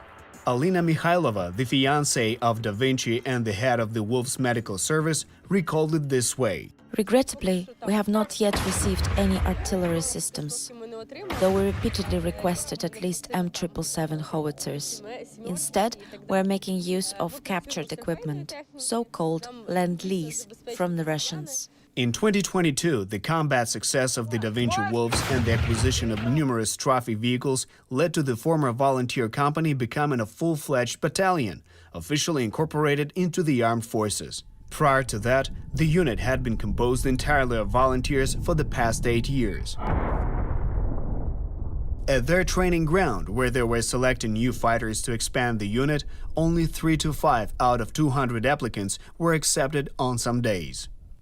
In 2023, the Wolves have been performing combat missions in the toughest areas, including defending the Road of Life, the only supply route to Bakhmut that is constantly under fire.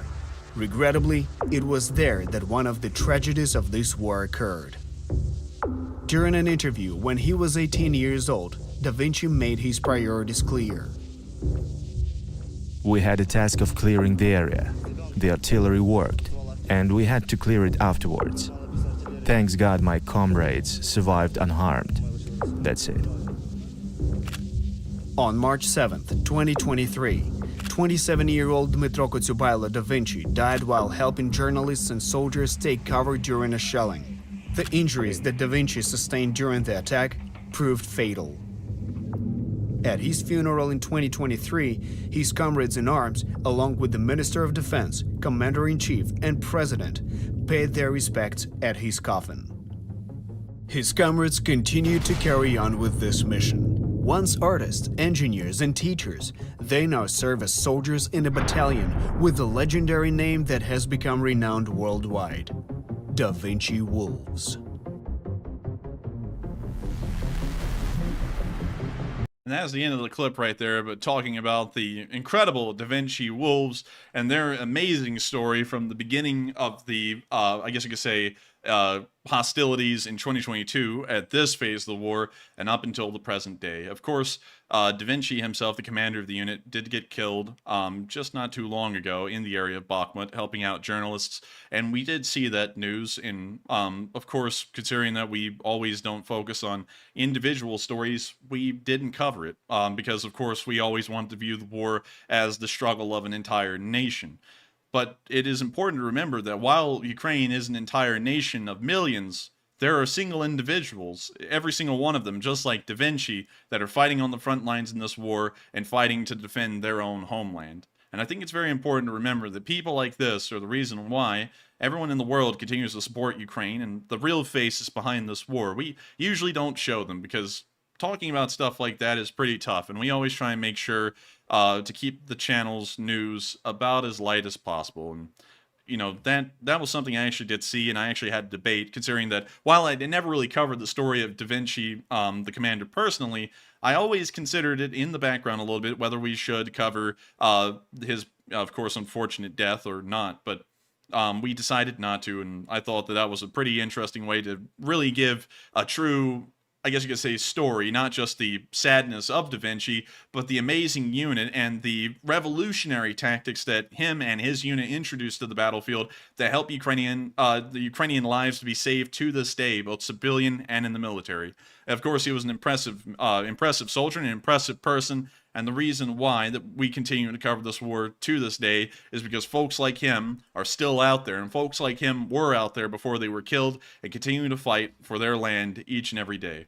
We're now going to be moving on behind the area of Ivanivsky, where we saw that a HESCO plate saved the life of this fortunate Ukrainian soldier.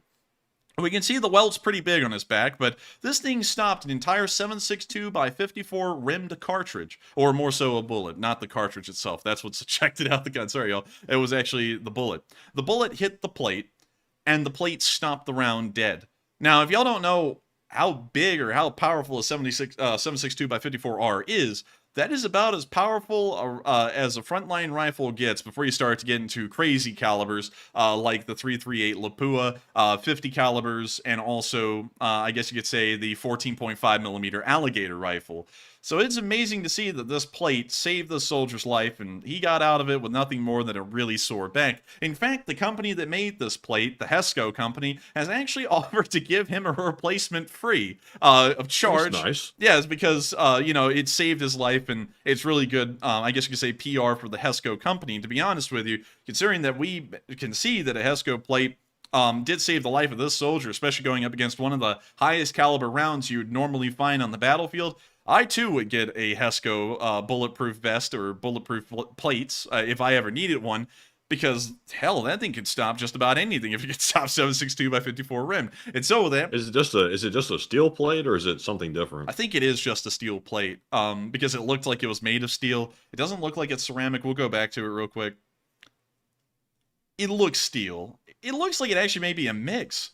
Because if you look at it I right was about there, to say, I really don't see any like of the usual like spalling going on. It looks like there's some kind of layer above the steel. yeah, it looks like it may be like a composite of maybe I don't know, fabric and steel, because that fabric is thick. It's not just covering fabric right there. There's more to that than just covering fabric. But very interesting to see that this thing did stop a round that's a 7.62 by 54R. I have shot one of those rifles before that shot that round. It was a Mosin Nagant, so it wasn't the best kind of rifle that shoots it, but still, that thing does pack a punch, and it can bore through a lot of armor. And so with that, well, at least a lot of armor relative to a small arm. And so with that, we're now going to be moving on into the Klishchiivka area, where we can see that the 3rd Brigade continues to attack Russian dugouts and clear out the area. The 3rd Brigade has not stopped the assault here in the southern area and continues to take more ground from Russian forces, as seen here.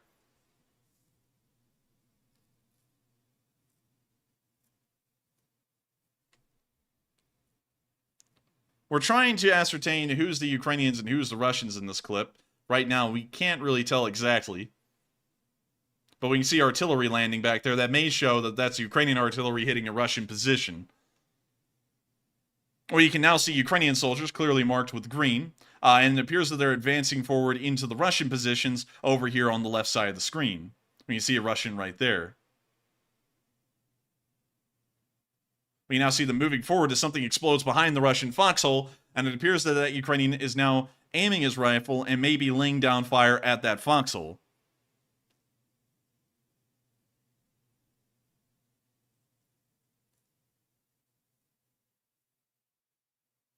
But you now see another Russian soldier running into the foxhole, which is not a good idea, especially in a situation like this. They most likely need to get out of that foxhole and leave if they were smart. And we can see that they're continuing to be bombed, and we can see one of them falling right into the foxhole itself. And now we can see the mistake that they made.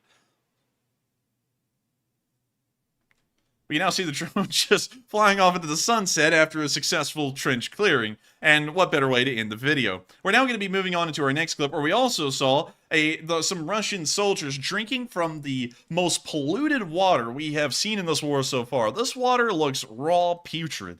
It's like a mix of sulfur, gunpowder, mud, and stagnant water. Probably the worst combination you could drink, and I'm sure their bowels will be feeling that later on. That's not a smart idea to drink that water. But I'm guessing that they have so little water, they have to drink anything they can find. And so, I guess for them, this is better than nothing, but that's still gross. They could literally get one of those $10 life straws and be able to drink out of that clearly. What in the hell? And now they're dragging along their comrade here. He drank the water. He's done. Yeah, he's done. He's already done. I'm choking over here. I'm dying over here. He drank the water, literally, his eyes had those crosses like the X's go in them. Yeah, that's probably what happened to him. You now see him dragging him into the reeds. Oh my gosh, that water's so nasty. I mean, man, I don't even think I've seen water that nasty in my life, and we lived near the Coosa River, and that's like the nastiest river in America. Well, actually, it's not as bad as the East River near New York, you know.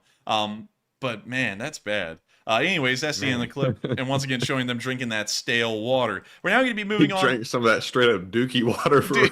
Dude, he'd be drinking straight doo-doo, you know what I mean? But anyway, so moving on to the next clip, where we can also see the Signum unit moving around the Bakhmut flanks as well, and supporting the 3rd Infantry, and also the 93rd.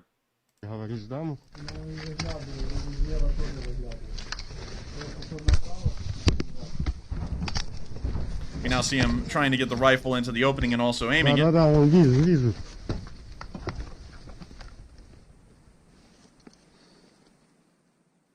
We now see him aiming the rifle and taking one well-aimed shot.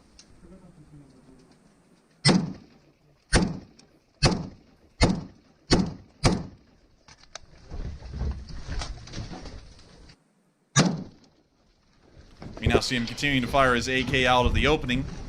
This appears to be the door to a house, although I can't really tell.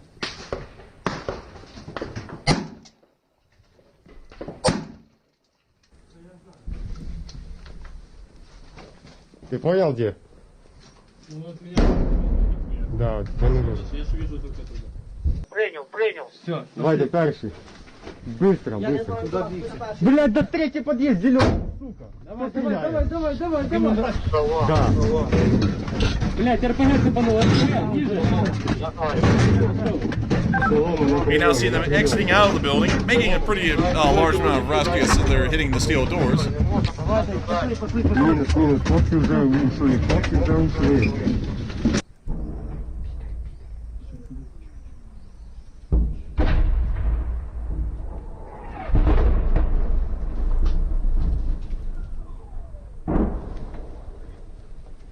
We now hear artillery continue to explode outside.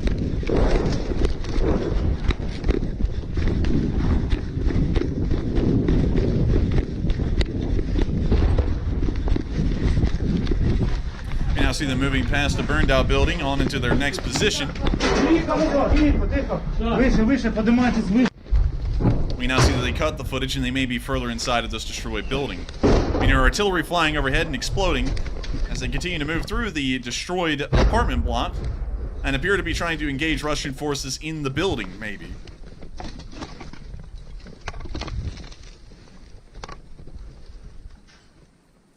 Мінус не бачу.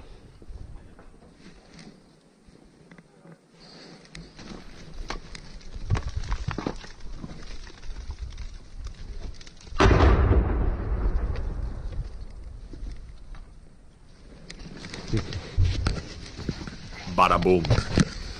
Bada boom. Блядь. Чисто. Вид там охуенный. And so with that, that's the end of the clip. But really interesting to see the Signum unit continuing to operate in Bakhmut. Although we have confirmed at this point, due to a overall lack of video footage coming out of the city itself in Bakhmut, they no longer hold the city from what we can tell. They do appear to be fighting entirely on the flanks and are now creating defensive positions in between Ivanivsky and Bakhmut itself. And so with that, we're now going to be moving on to our next clip where we saw the Ukrainians wheeling away a cart filled with Russian trophies. They just took them off the field and took them for themselves. Well, you see the cart right there. You're late for the BK, right? Yeah, if it's okay. They took the RPG. They're so hot. After the round, they're tired. They're resting. We're late for the BK. Oh, I'm guessing breakfast. We need a car right away. I'm tired. We won't get it.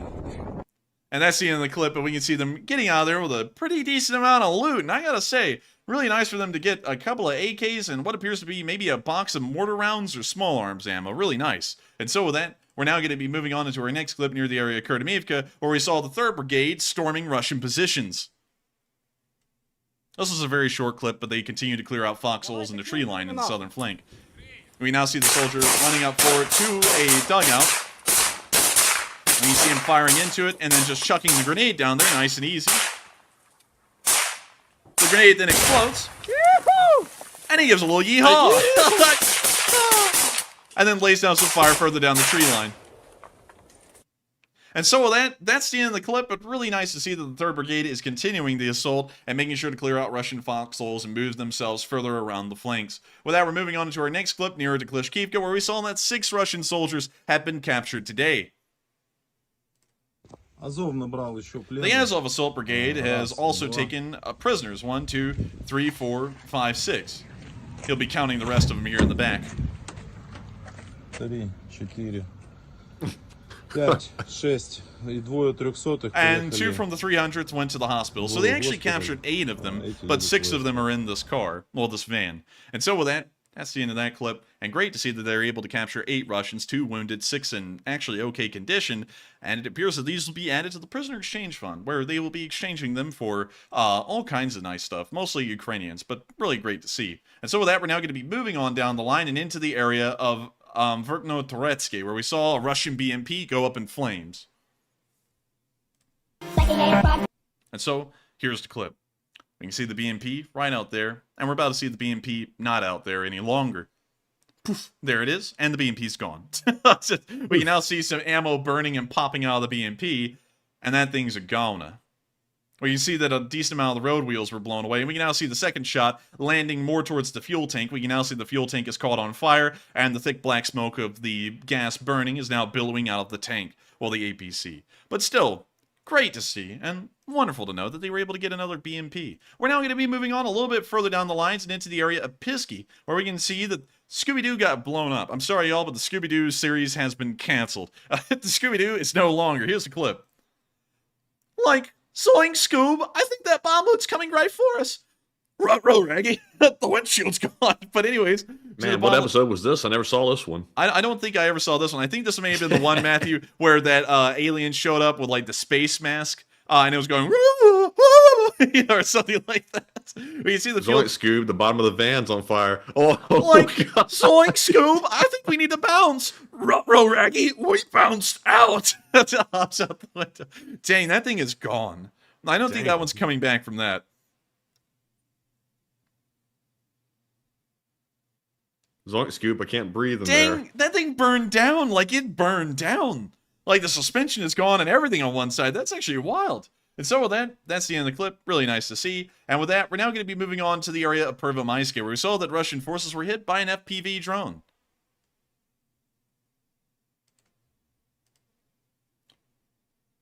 One second, let me make sure we got this right.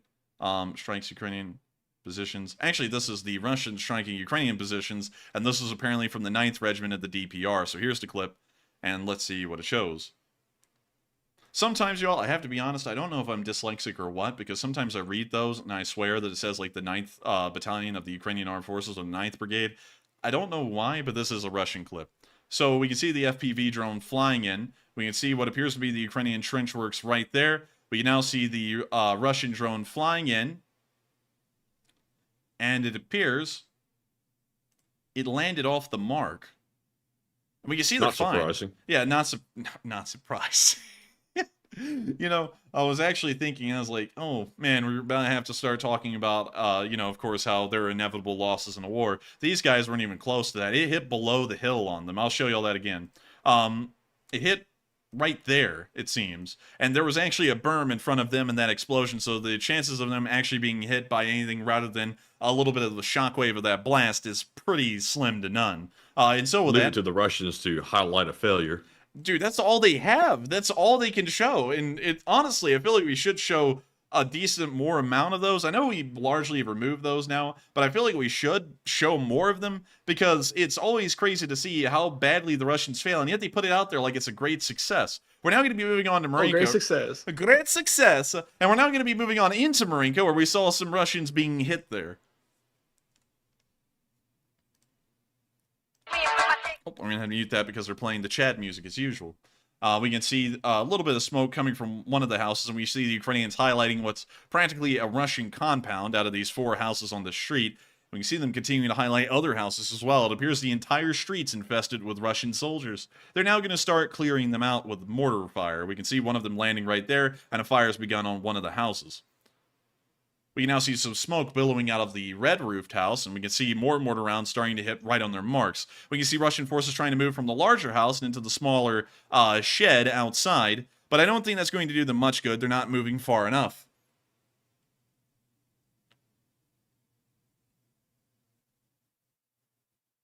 And so with that, that's the end of the clip, but very nice to see the Ukrainians continuing to barrage the Russians in the Marinka area. We're now going to be moving on down into Volodar, where we also saw the first of its kind, a Norwegian special equipment vehicle. We've never seen this thing before. So if any of y'all are wondering, what is this thing based off of? From what I understand, and let me look at the rear engine bay again, what is the hull of this thing made of? It looks like it's made out of a Leopard 1. So it's a Leopard 1 hull. So technically kind of a Leopard that's there, but not really. So with that, I hope that shows that video fairly well. And we're now going to be moving on from that clip and on into our next one farther down the southern front, where we saw in the area of Novosilka, the Ukrainians using one of their Beriev MLRSs.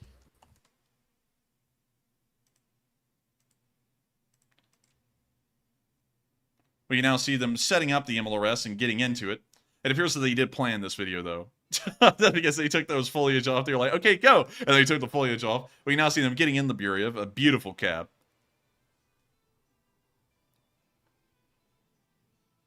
Do I hear classical? We can now see them rolling forward. I hear it's the sound of silence.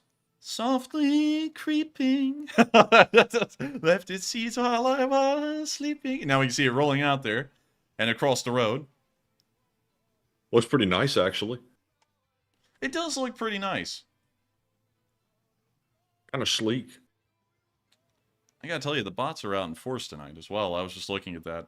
Dreadful, dreadful. We can now see... I've taken out 70, 78 or 79, something like that. Goodness. Incredible. We can now see them prepping the missiles to fire, and we can now see the Beriev firing off its missiles. As far as I understand, it uses a similar caliber to an Uragan.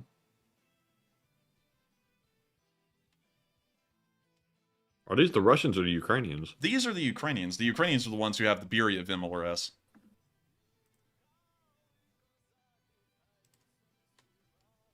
We now see it rolling on out of the cabbage patch. And so nice to see. We see it Poor farmers.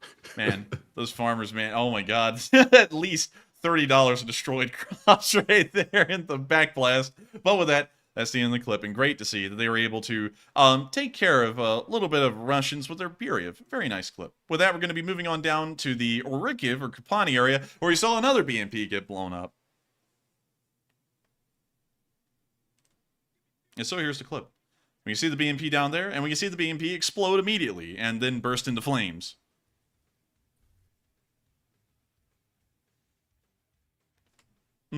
Nice mushroom cloud. And so with that, another BMP destroyed. Very nice to see. And with that, we're now going to be moving on to Kyiv to cover the speech from President Volodymyr Zelensky. And so without further ado, here's the speech.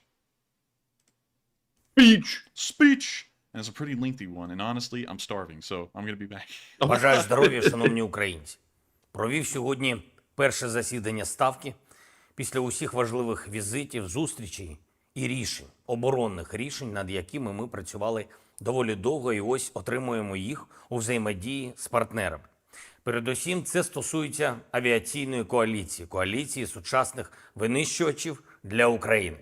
Ми робимо все, щоб скоротити час до результату, до появи в українському небі нових і потужних літаків з українськими пілотами.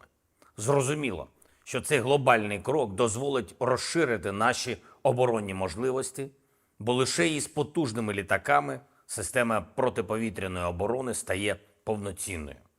А з іншого боку, перший же український F-16 стане одним із найсильніших сигналів від світу, що Росія через її ж агресію лише втрачатиме, буде слабшою, ставатиме ще більш ізольованою. Це буде сигнал, що російський терор програв, а наш світ, який заснований на повазі до незалежних націй і до права народів самим обирати свій шлях, вистояв. Ми підготуємо всю необхідну базу, щоб такий наш авіаційний перехід відбувся максимально швидко і ефективно. Наші воїни вже довели, що можуть оволодіти сучасною зброєю так результативно, як від нас навіть не очікували. І з літаками, я впевнений, буде так само успішно. Головне – швидкість, тренування і постачання, тобто час, який мине між рішеннями і реальним захистом нашого неба.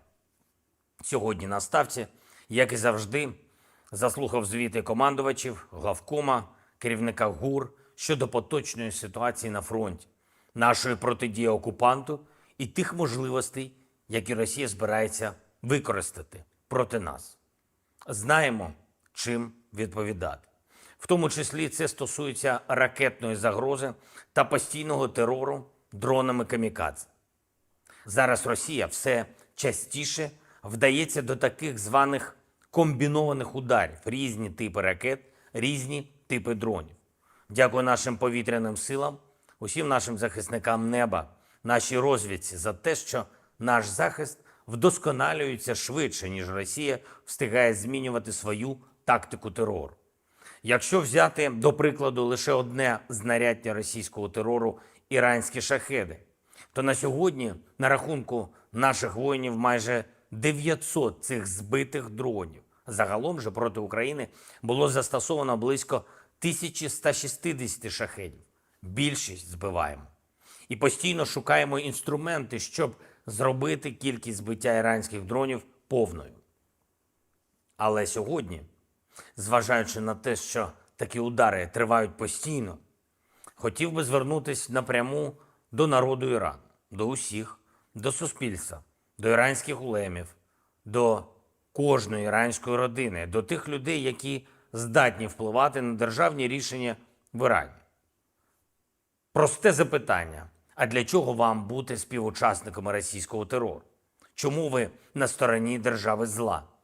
Світ же бачить, що відбувається, і ви всі в Ірані бачите. Підтримку зла неможливо заперечувати. Хоч ми і навчились збивати більшість ваших дронів камікадзе, які ви передаєте Росії, але все ж таки є і влучання. Коли іранський дрон вбиває вагітну українську дівчину разом з її чоловіком у них вдома, то для чого це вам, матері і батьки в Ірані? Коли ваш шахет б'є по гуртожитку із нашими студентами, люди гинуть, починається пожежа, на місці прибувають рятувальники, і за кілька хвилин б'є другий шахет, забираючи життя вже тих, хто рятував життя інших. Для чого такі цинічні вбивства Ірану? Руками Росії, але вашою зброєю. Що від цього отримуєте ви, люди в Тегерані, або в Ширазі, або Сакезі, або будь-якому іншому місті вашої країни? На жаль, ще більшу ізоляцію від світу, ще більше проблем. Для Росії мішень абсолютно все – житло, школи, лікарні, молитовні будинки, церкви, електростанції, ринки, навіть пункти видачі гуманітарної допомоги та автобусні зупинки. Вже є тисячі таких прикладів. Люди Ірану, Росія б'є по всьому, не розбираючи артилерією і мінометами, ракетами і дронами, тим, що у неї є, і тим, що від вашого імені Росії дають. Я впевнений, ви маєте бути на іншій стороні історії, не зі злом. Росія почала цю війну заради поневолення. Це війна колонізатора проти сусідньої нації. Росія навіть краде людей, наших дітей, тисячі і тисячі. Лише абсолютне зло може красти дітей іншого народу. І йдучи проти українців, російські окупанти знищують усі інші національні спільноти, які століттями живуть на землі України. Тому підтвердження спалення росіянами села, греків-християн та системні репресії Росії проти кримськотатарського народу, нашої української мусульманської спільноти. Люди Ірану могли би жити зовсім інакше, якби вас не ставили на одну сторону із таким злом, як російська агресія. Ваші шахеди, які щоночі тероризують Україну, означають лише те, що людей Ірану штовхають ще глибше і глибше на темну сторону історії. Слава усім, хто захищає життя. Дякую усім в світі, хто допомагає посилювати нашу ППО, нашу авіацію і рятувати наших людей від російського терору. Будемо сильні, будемо жити. Слава Україні! And Slava Ukraini. And that is the end of the speech from President Volodymyr Zelensky on day 445 of the war in Ukraine. We're now going to be moving on into our polls because we've once again been running even more interesting polls in between the last question segment and this one. I want to see what y'all are saying about those. And so with that, what do we got, Matthew? All right, so moving into our last question segment and our polls, the first one says, Zelensky says that Allies' supply of F-16 jets is a signal that Russia will lose. And do you agree? It looks like 70% said I agree 100%, jets are crucial, 6% said unsure, 19% said it helps but not crucial, and 6% said I disagree and they could win without. And I would say I'm with the 19%. I think it helps. I personally think Ukraine would win even without the jets, but that'll definitely speed things up and prevent this war from ending up being dragged out over many, many years. It'll probably last maybe a year or two longer would be my assumption, but with the jets, it could be sped up. But Enforcer, what say you? I would also have to agree with the 19% as well. I think it is certainly a weapon that's going to help, but it's not going to be the war-changing wonder weapon. Many of y'all may know in the Second World War, the Nazis, nearer to the end in late 1944 and early 1945, began to use weapons that they'd call Wunderwaffe, which directly translates from German to English as wonder weapons. These weapons were a good amount ahead of their Western, well, more so Allied counterparts at the time, considering that the West was kind of split in two there, considering that Germany is a Western country. The weapons were advanced for the time. The problem is that there was too few of them, and so they didn't really change anything. And of course, you can see that while the Germans, at least now in the modern world, a lot of people say that their equipment was far ahead of everyone else's, which in reality, most of their ground forces were not ahead of anyone else's. It still didn't really help them out. And one thing that I think is really important to mention about high-end weapons is that there is no such thing as a singular wonder weapon that's going to change the course of a war on its own. Sure, it will certainly help out in the war and how it turns out, but it really matters if everything in every category is just a little step ahead or a step above your enemies for it to really make a difference. Because if one weapon is way better than every other weapon that the enemy has, yet all the other weapons that the enemy has is either on par with yours or just slightly better, it's not going to make that much of a difference. So, with that, I would say I would have to fall within 19%. It's certainly going to help, but I don't think it's a war-changing weapon entirely on its own. I think what's really war-changing is the fact that they've introduced Western small arms into their infantry, the fact that those infantry are supported by Western mortars and heavy artillery, and the fact that those artillery are also going to be supported by Western air defense systems, which are far more capable than the Soviet forms that they have been using. And then those air defense systems, infantry, and vehicles will all then further be fortified by the Western aircraft. And so I think that it's more so a blend of everything being better than the Russians by small or very large amounts to really make a difference in changing this war. And so with that, I hope that does address that poll, at least in my opinion, fairly well. And with that, we are on to the next one. All right, and our next poll says, the U.S. is deeply concerned after a UN diplomat met with Russian war criminal Lyubova Belova, and what a hell of a name that is, and what are your thoughts? 49% said that is concerning, and why is that? 10% said unsure, 30% said, I need more info first, and 11% said, I'm not concerned, the UN is irrelevant. And I have to say, I would like to know what the purpose of the meeting was, but it is known that this individual, which is a she, is a war criminal. She was in charge of helping deport Ukrainian children into Russia, which is obviously a war crime. Everybody knows that, and that person does as well, and she did it anyway because Putin told her to. If the meeting was not purposed to negotiate the release of those children, then I'm completely against it. We should not be meeting with war criminals under any circumstance except for that, because what's most important is those children get released and sent back to Ukraine. But Enforcer, what say you? I would have to say I don't really know why in the world the UN is talking to a war criminal. That is a weird point. But also I'd have to agree with most people. The UN is practically irrelevant. And a lot of people always are wanting to put weight on the UN, specifically in trying to condemn the Russians. Problem is, the UN is structured to where it really can't do anything. Think of the United Nations, kind of like the United States government under the Articles of Confederation. It was incredibly weak and wasn't really able to do anything entirely on its own. The states could do practically whatever they wanted, and the central government really was helpless to stop them. That's really what the United Nations is set up like. The United Nations itself is not a strong centralized power.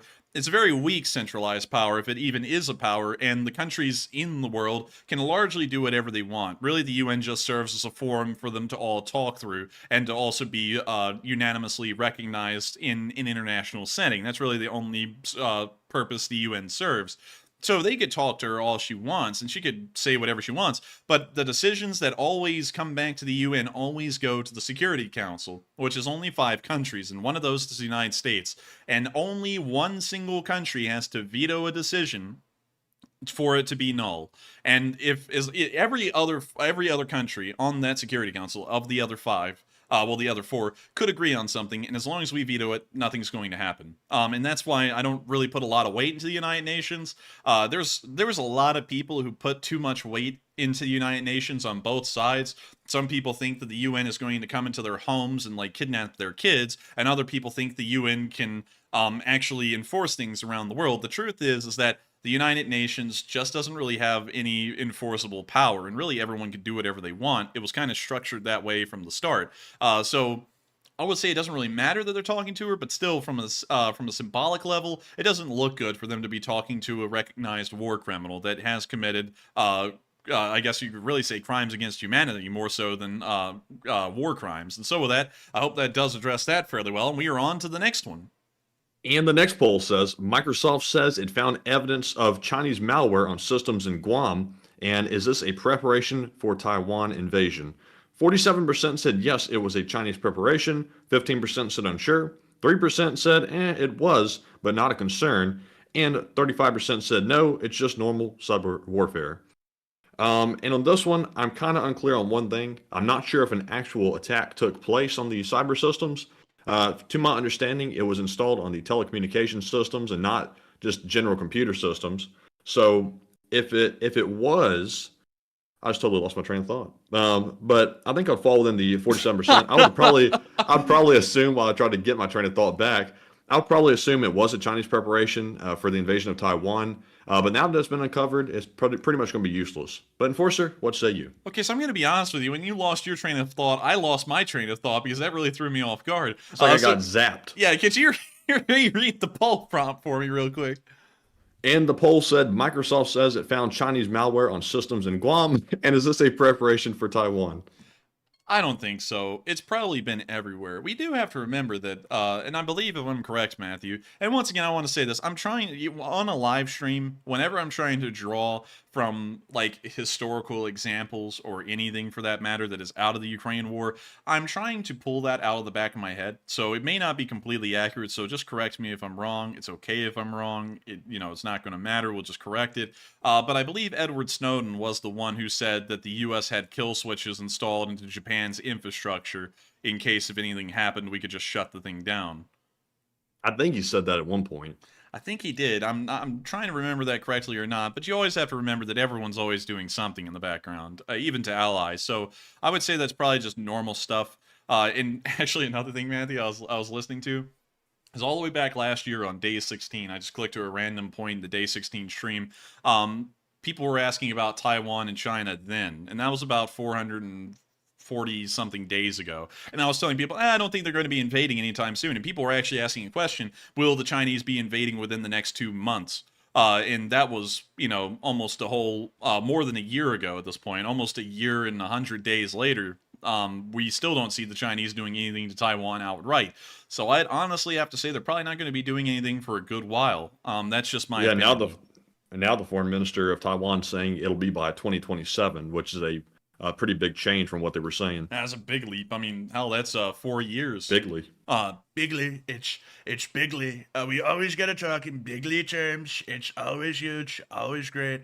But I've gotta tell you one thing that I really like it a lot, is the Taiwanese food. It is absolutely incredible. It's great. It's delicious. I love it. It's wonderful. Is that a good one? Like, am I getting better at that, or is that a little too much, like, high pitch?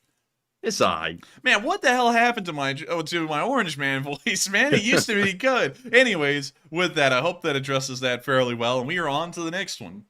All right, and our next poll says, video showed smoke coming from the Russian Ministry of Defense building, but Russia denies. And what are your thoughts? Looks like 61% said the building was on fire, 13% said unsure, 22% said full pack of Lucky Strikes, ? And 5% said nah, it was just some of that random smoke. And no, this isn't the random JFK bullet that circled all the way around the world and back. I don't think it was random smoke. I think it was actually the building on fire. I'm not exactly sure why the building caught on fire. I guess we'll never know because the Russians would have to tell us that. But when you see smoke coming from a place, it's logical to assume it's probably on fire. But Enforcer, what say you? I would have to say it's on fire. That thing on fire, man. There's no other... Man, we bounced out. Not today. I would say that thing is burning for sure. You don't get smoke from nothing. It's a fire. So with that, I hope that does address that fairly well. Wait a minute, hang on. I've got to try and improve that voice somehow, Matthew, because it's really irking me that everyone has told me now that it's gotten worse. Like, I'm like, dang, like, that is one of the things we do. It's certainly not any kind of non-fire. You don't get smoky without any kind of fire, but you do get stormy when you get Daniels around. Oh, I'm telling you. But anyway, that's it. All right. I hope that addresses that fairly well. Hopefully that was a better attempt. But with that, we are on to the next one. I hope we addressed that fairly well. I saw Angry Penguin say, random smoke, LMAO. That's that syndrome whenever you're feeling like really feisty one day and you're walking around looking for trouble. You got that random smoke in your blood. You want some of that smoke? Man, and people be catching smoke, you know what I mean? They be catching smoke like it's a beehive with a smoker, I'm telling you. But anyways, with that, we're on to the next one. All right, and we are all out of polls, so we are moving on to our super chats yet again. And this one is going to go to David L, who puts in a $25 super chat. And thank you very much, David, for that support. Hey. He says, as time moves on, do you see a scenario where Russia becomes a vassal state of China and China taking over weakened eastern territories for natural resources? Very interesting question. I thank you for the support. And let me explain what I think is going to be happening, at least in this area of the world, over the next 30 years. And of course, I'm the subject expert. I'm just kidding. But this is what I think. And everyone always has... Magna cum laude. Magna cum laude. And everyone always has to remember this. We are just people. We're people like you. We're people like your family. And in a country... I'm glad you told him that. And in the country like the United States, people can have opinions. It's a thing that people can have. Like the opinion that we have that Ukraine is in the right. Other people have opinions that Russia is in the right. I personally disagree with that. but they're people, and they get to say what they want. I get to, and considering, I just have to say this real quick, that this is our show, which apparently some people have had a problem with it being our show. They apparently just wanted to be someone else's show. I don't know how. But, you know, some people have a problem with us saying our opinions on our show. I don't really know how that works, but we're always making sure to give our opinion. So just keep it in mind, it is our opinion. It's not right. It's not always right, but this is what we think. So just keep that in mind whenever you get an answer from us, because we don't act like we are the oracle. We don't know everything. We have been wrong several times. But I also want y'all to remember, we are people and we do have opinions, and we're going to say those opinions. That's kind of a part of the show, and especially when folks ask the question. Now, I'm not like throwing smoke at you, but I am throwing smoke at people that for some reason act like we're not supposed to have opinions on our own show, you know, when we're talking about this stuff, which makes no sense. But anyways, what I think is going to be happening over the next 20 to 30 years is that as we've seen the Russians distance themselves from the West since the collapse of the Soviet Union and the formation of the Russian Federation, they have been an economically weak and economically dependent country on others to bring in more advanced equipment and also, I guess you could say, more advanced technology and consumer goods, which is a very important part of the modern world. They have to get this from somewhere, and considering that the West appears to not really be open to trade with them anymore, and they can't do that on their own, they are going to be moving on into the Chinese sphere. That is certain. The Chinese are more than happy to have them because, one, they want to sell their stuff to just about anyone who will buy it. That allows them a foot into their economy. And also on top of that, it allows them to start building up a decent amount of sway over the country that will be, I guess, buying their stuff. On top of that, the Chinese would love to buy a lot of Russian stuff, specifically their oil, really, because everything else, you know, it's important, steel, nickel, things like that. It, of course, helps in producing what the Chinese make, but the oil is more so the most important part. And everyone has to remember that kind of at the baseline of the entire world right now, the baseline for the economy is oil. And, you know, and I know some people are talking about, oh, you know, renewable energies of some kind, whether it be nuclear, wind, solar. It will eventually overtake oil, and yes, it will. But I think that's going to be probably in 30 years' time. So for the going rate right now, we're looking at an oil-based world, and that is the lifeline of every single economy. Everything runs on oil. The planes that transport these goods run on oil. The trains, the ships, the cars, the trucks. Everything runs on oil for the large part. Maybe a little bit of it runs on electricity, but those power plants also run on oil. And so the Chinese will want that greatly because the cheaper they can make the price of transport by the price of oil, that makes it for their goods to be even cheaper and therefore far more competitive than what they are right now. And Chinese goods are already really invasively competitive due to their incredibly cheap pricing, due to them pretty much throwing every single safety standard out the window when producing them. They're covered in like lead and arsenic and everything else, and then they throw them in a Happy Meal and a kid dies because he like chews on it or something. But man, that's a real story. Remember when we were kids, Matthew, and they had like the Shrek glass mug things for McDonald's, and it ended up being like covered in lead and arsenic, and like a couple of kids ended up dying because they used them. Like that's a serious thing that happens in China. But once again, that's all an attempt to make sure that their products are more competitive, because at the end of the day, no matter the quality, price will always win out. The value of a product, or I guess you could say the discount of a product, will always win out. And that's what the Chinese want to ensure, because it allows them economic dominance wherever they're allowed to trade. So they'll be wanting Russian resources, and they'll be wanting to sell back their cheap goods to the Russians to make profit off of. And so the Russians will not become, I wouldn't say they become a vassal, because if we say the Russians become a vassal of China, that means NATO is a vassal of the United States, which they're not. You know, and I want to make that clear. No matter what Macron says, you know, the Western world is not a vassal of the United States. It's not. What the hell is that, man? You have to hear you go, but that was supposed to be French. Oh, I see what you're doing there. But anyways, so I think that's probably what we'll be seeing over the next 20 to 30 years. I think the Russians will certainly get heavily ingrained into the Chinese world. And on top of that, it already appears that the Russians are trying to make that shift, because the Russian government in the background, I haven't shown this on stream because it's kind of like superfluous information. They have encouraged Russian women to marry into Chinese families, to bring them back to Russia and also have kids with. And they're also encouraging the teaching of Mandarin instead of English in Russia now, which all appears to be attempts at sweetening the deal with China to make Russia very aligned with the Chinese. So I think that's what we'll probably be seeing over the next 20 to 30 years as far as Russian and Chinese relations are concerned. And we might finally be seeing that Eurasia thing that everyone always talks about, but never really happened until now. And it's not really happening now, but it probably will be happening over the next 20 years or so. And so with that, I hope that does address that fairly well, and I thank you so much once again for the support and helping this channel to keep on running, because of course, your support helps this channel to keep on rolling, and without folks like you who support us, this wouldn't be possible. And so with that, thank you so much once again. I hope we addressed that fairly well, and with that, we are on to the next one. All right, and up next, we have a $20 super chat from Mr. Attitude, who says simply, yeah! And thank you, Mr. Attitude, for letting me do that once again. And also, thank you very much for that support. And Enforcer, what say you? And thank you, Mr. Attitude, for the support and helping this channel to keep on running. And of course, and long live the LSA, because you've been around forever, Mr. Attitude. And so with that, we are on to the next one. And thank you once again for helping this channel to keep on running, because if it wasn't for folks like you, this wouldn't be possible. And so with that, we are on to the next one. And the next one goes to Mac Millies, who puts in a $20 super chat. And thank you very much, Mac, for that support. He says, keep up the great work, mate. And thank you so much for the support. And the way Matthew read that all there was more to it, he said, keep up the good work, mate. And I was like, oh. I wasn't sure how to say that exactly, because, you know, you put mate at the end. So keep up the great work, mate. Keep up the great work. The work then began to conduct a mating ritual.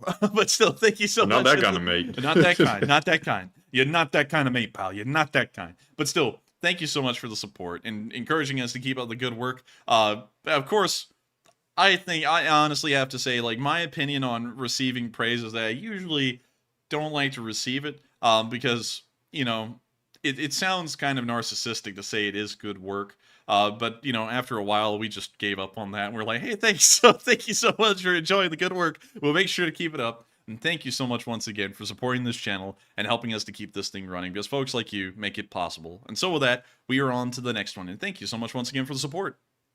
And the next one goes to Positively Hilarious, who puts in a $20 super chat. And thank you very much for that support. They said, Enforcer and Enforcer Matt, why has there been no coverage about how close FOR and RDK forces got to the storage facility where Russia stores its nuclear warheads just outside of Antonovka? We actually did cover that on our stream. We actually covered that there was fighting at the checkpoint in front of that nuclear storage facility. So we did end up covering it. I don't know why other people haven't ended up covering it, because it is a very important thing. There are nuclear weapons, from what we understand, stored at this facility, and yet nobody really talked about that much. We were, from what I can tell, really the only people that did. And so, with that, I hope that does address that fairly well, and I thank you so much once again for the support, because we did end up covering it. I don't know why other people didn't, but with that, thank you once again. I hope that does address that fairly well, and with that, we are on to the next one, and thank you once again for helping this channel to keep on running. All right, and up next, we have a $20 super chat from Greg Carmen. And thank you, Greg, for the support. He says, longtime supporter, and thank you. And thank you, Greg Carbon, for being one of those longtime supporters, and of course sticking the course with us for 455 days as we can continue, to continue to cover the news of the war in Ukraine. And I thank you so much for always sticking it through with us. Back in the day, I used to always make the promise, I pretty much made it every single stream, that we were not going to stop running until this war ends. And of course, many of y'all may have been around a couple of months ago when that actually started to kind of waffle a little bit. I used to be like, I don't know, I'm kind of getting tired. But, when I think about it, we've gotten so far as a channel, as the Leaf Spring Army, as all of y'all have. We've all gotten so far together. I'm not quitting. I will never quit. There will never be a time from here forward on this channel where where I start thinking about quitting. Never. We've been doing this for 455 days. And this channel started off 455 days ago as a channel with 110 subscribers, and we've grown since then to 119,700 and something subscribers. And let me check the number. It's 119,710. There's 120,000 of y'all that are here every single day following the war with us, and I think it's always important to remember that we've all been here for this long, and it's always very important to remember the kind of feelings that we had in those first 100 days. For those first 100 days, this war was brand new, and many of us were cheering forward the Ukrainian flag as they retook the northern areas, as they pushed the Russians out of the Balakli area. That was actually a little while later, past the first 100 days. But we were watching all of that happen, and the feelings that everyone had back then were amazing. And I guess you could say, the newness of this channel and the unique way we ran was also incredibly unique as well, and it still is unique to this day. In fact, if y'all don't know, I don't think there is any channel out there on YouTube that runs, I guess you could say, a super chat only like channel. There is no other one out there. It has brought, like, I guess you could say, over time, it has certainly brought a whole bunch of ire to the channel, because for some reason people act like we should not appreciate the people who support this channel. But I think that, once again, the channel really does stick out, and it is quite special for that reason. We don't expect y'all to put in a single cent. If y'all want to, you can. If you don't want to, you don't have to. It's entirely up to the viewers whether they want to support us or not, whether they want to support fundraisers, whether they want to blow past goals. And that's entirely viewer decided. And I think that it's a special way to run the channel. I think it's a great way to run it, and I think we're going to keep running it like that until the very end of time.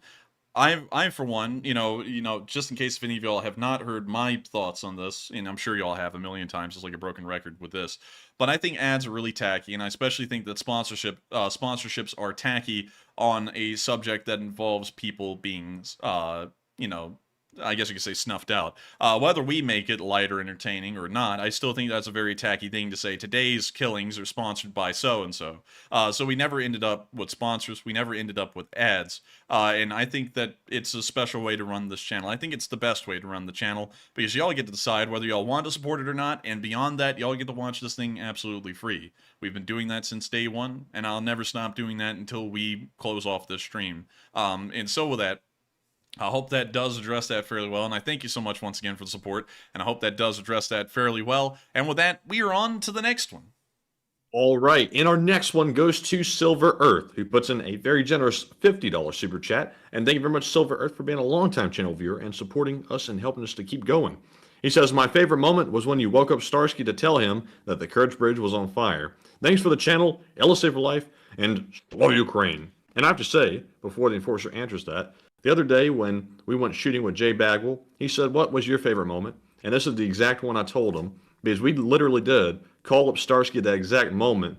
We had someone from Ukraine in their military talking about what was happening, and that was absolutely insane that all came together so smoothly. But Enforcer, what say you? And I would have to say that was actually my answer as well. We both pretty much gave that one, and then when Jay Bagwell talked about us coming back from the 2 copyright strikes, and how I made the speech about we were going to keep this thing running until the wheels came off, that honestly changed my mind, because I was like, that is honestly, as far as the channel went, really our defining moment. That's when the LSA truly solidified itself and really became a force out there on the internet. There are people out there like Mark who have LSA in their names, and they go everywhere, and the LSA is known, whether for good or for bad. And I think that's an amazing thing, really. But that was probably, I would say, an incredibly close, a hair like distance second from us coming back from the copyright strikes, because that was truly a special day, no doubt about it. When the Kerch Bridge got blown up on the stream,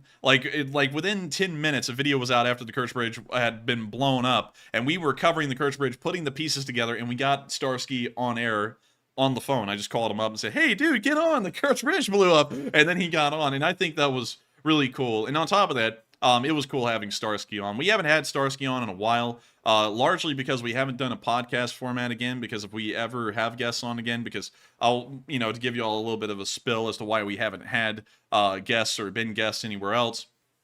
We were brought on to a Twitter talk space a while ago, where we were invited to come on, and then we got snubbed.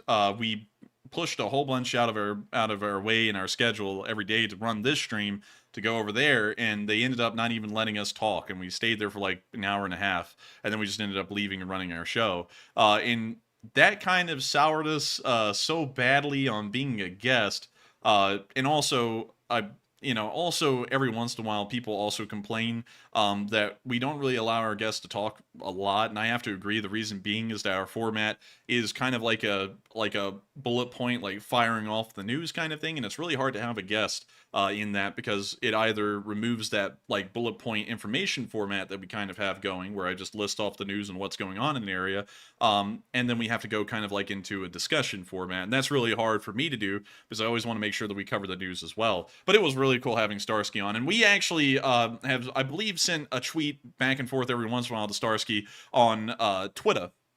And that's me. Yeah, well, yeah, that's you. but still, I mean, like, we're sending a tweet back and forth. I actually saw one today. I was going to comment because he was talking about some Russian bot that was in his comment section. He was like, oh, you can just buy Abrams off the black market. I was going to tell him, I actually have to correct you, Starsky. He's not wrong. We actually bought an Abrams and a Challenger. We've really been enjoying it. They had low mileage, too. And they put a thumbs up at the end. But I was like, nah, I won't do that. But still, I thank you so much once again for the support, Silver Earth, and sharing with us what your favorite moment in the LSA was. Because I've got to, and really, to be honest, every single moment of the LSA has been fun for me. That sounds really cliche, but, being able to come onto our stream and knowing that we have a community that supports Ukraine through and through, that is honestly unbelievable to think that we have that. Some other channels out there, they don't have that. And I think it's great to know that people here truly support Ukraine through and through and continue to stick it through with us when we keep this thing rolling. Also, Arnie Young said, I like when you have guests. We like it too. Like when we can, like when the format actually works, we like it. But we also heard that someone said that they didn't like the interview format we had. And that's when we had a large amount of guests on the year anniversary. And the thing is that we would have loved to have done a conversation format. The problem is that we had 3 guests that night that we had to get on, and then we had to get off so that way the next one could get on. So we had to run it like an interview format to make sure that we could get all 3 guests on and make sure that they had talking time.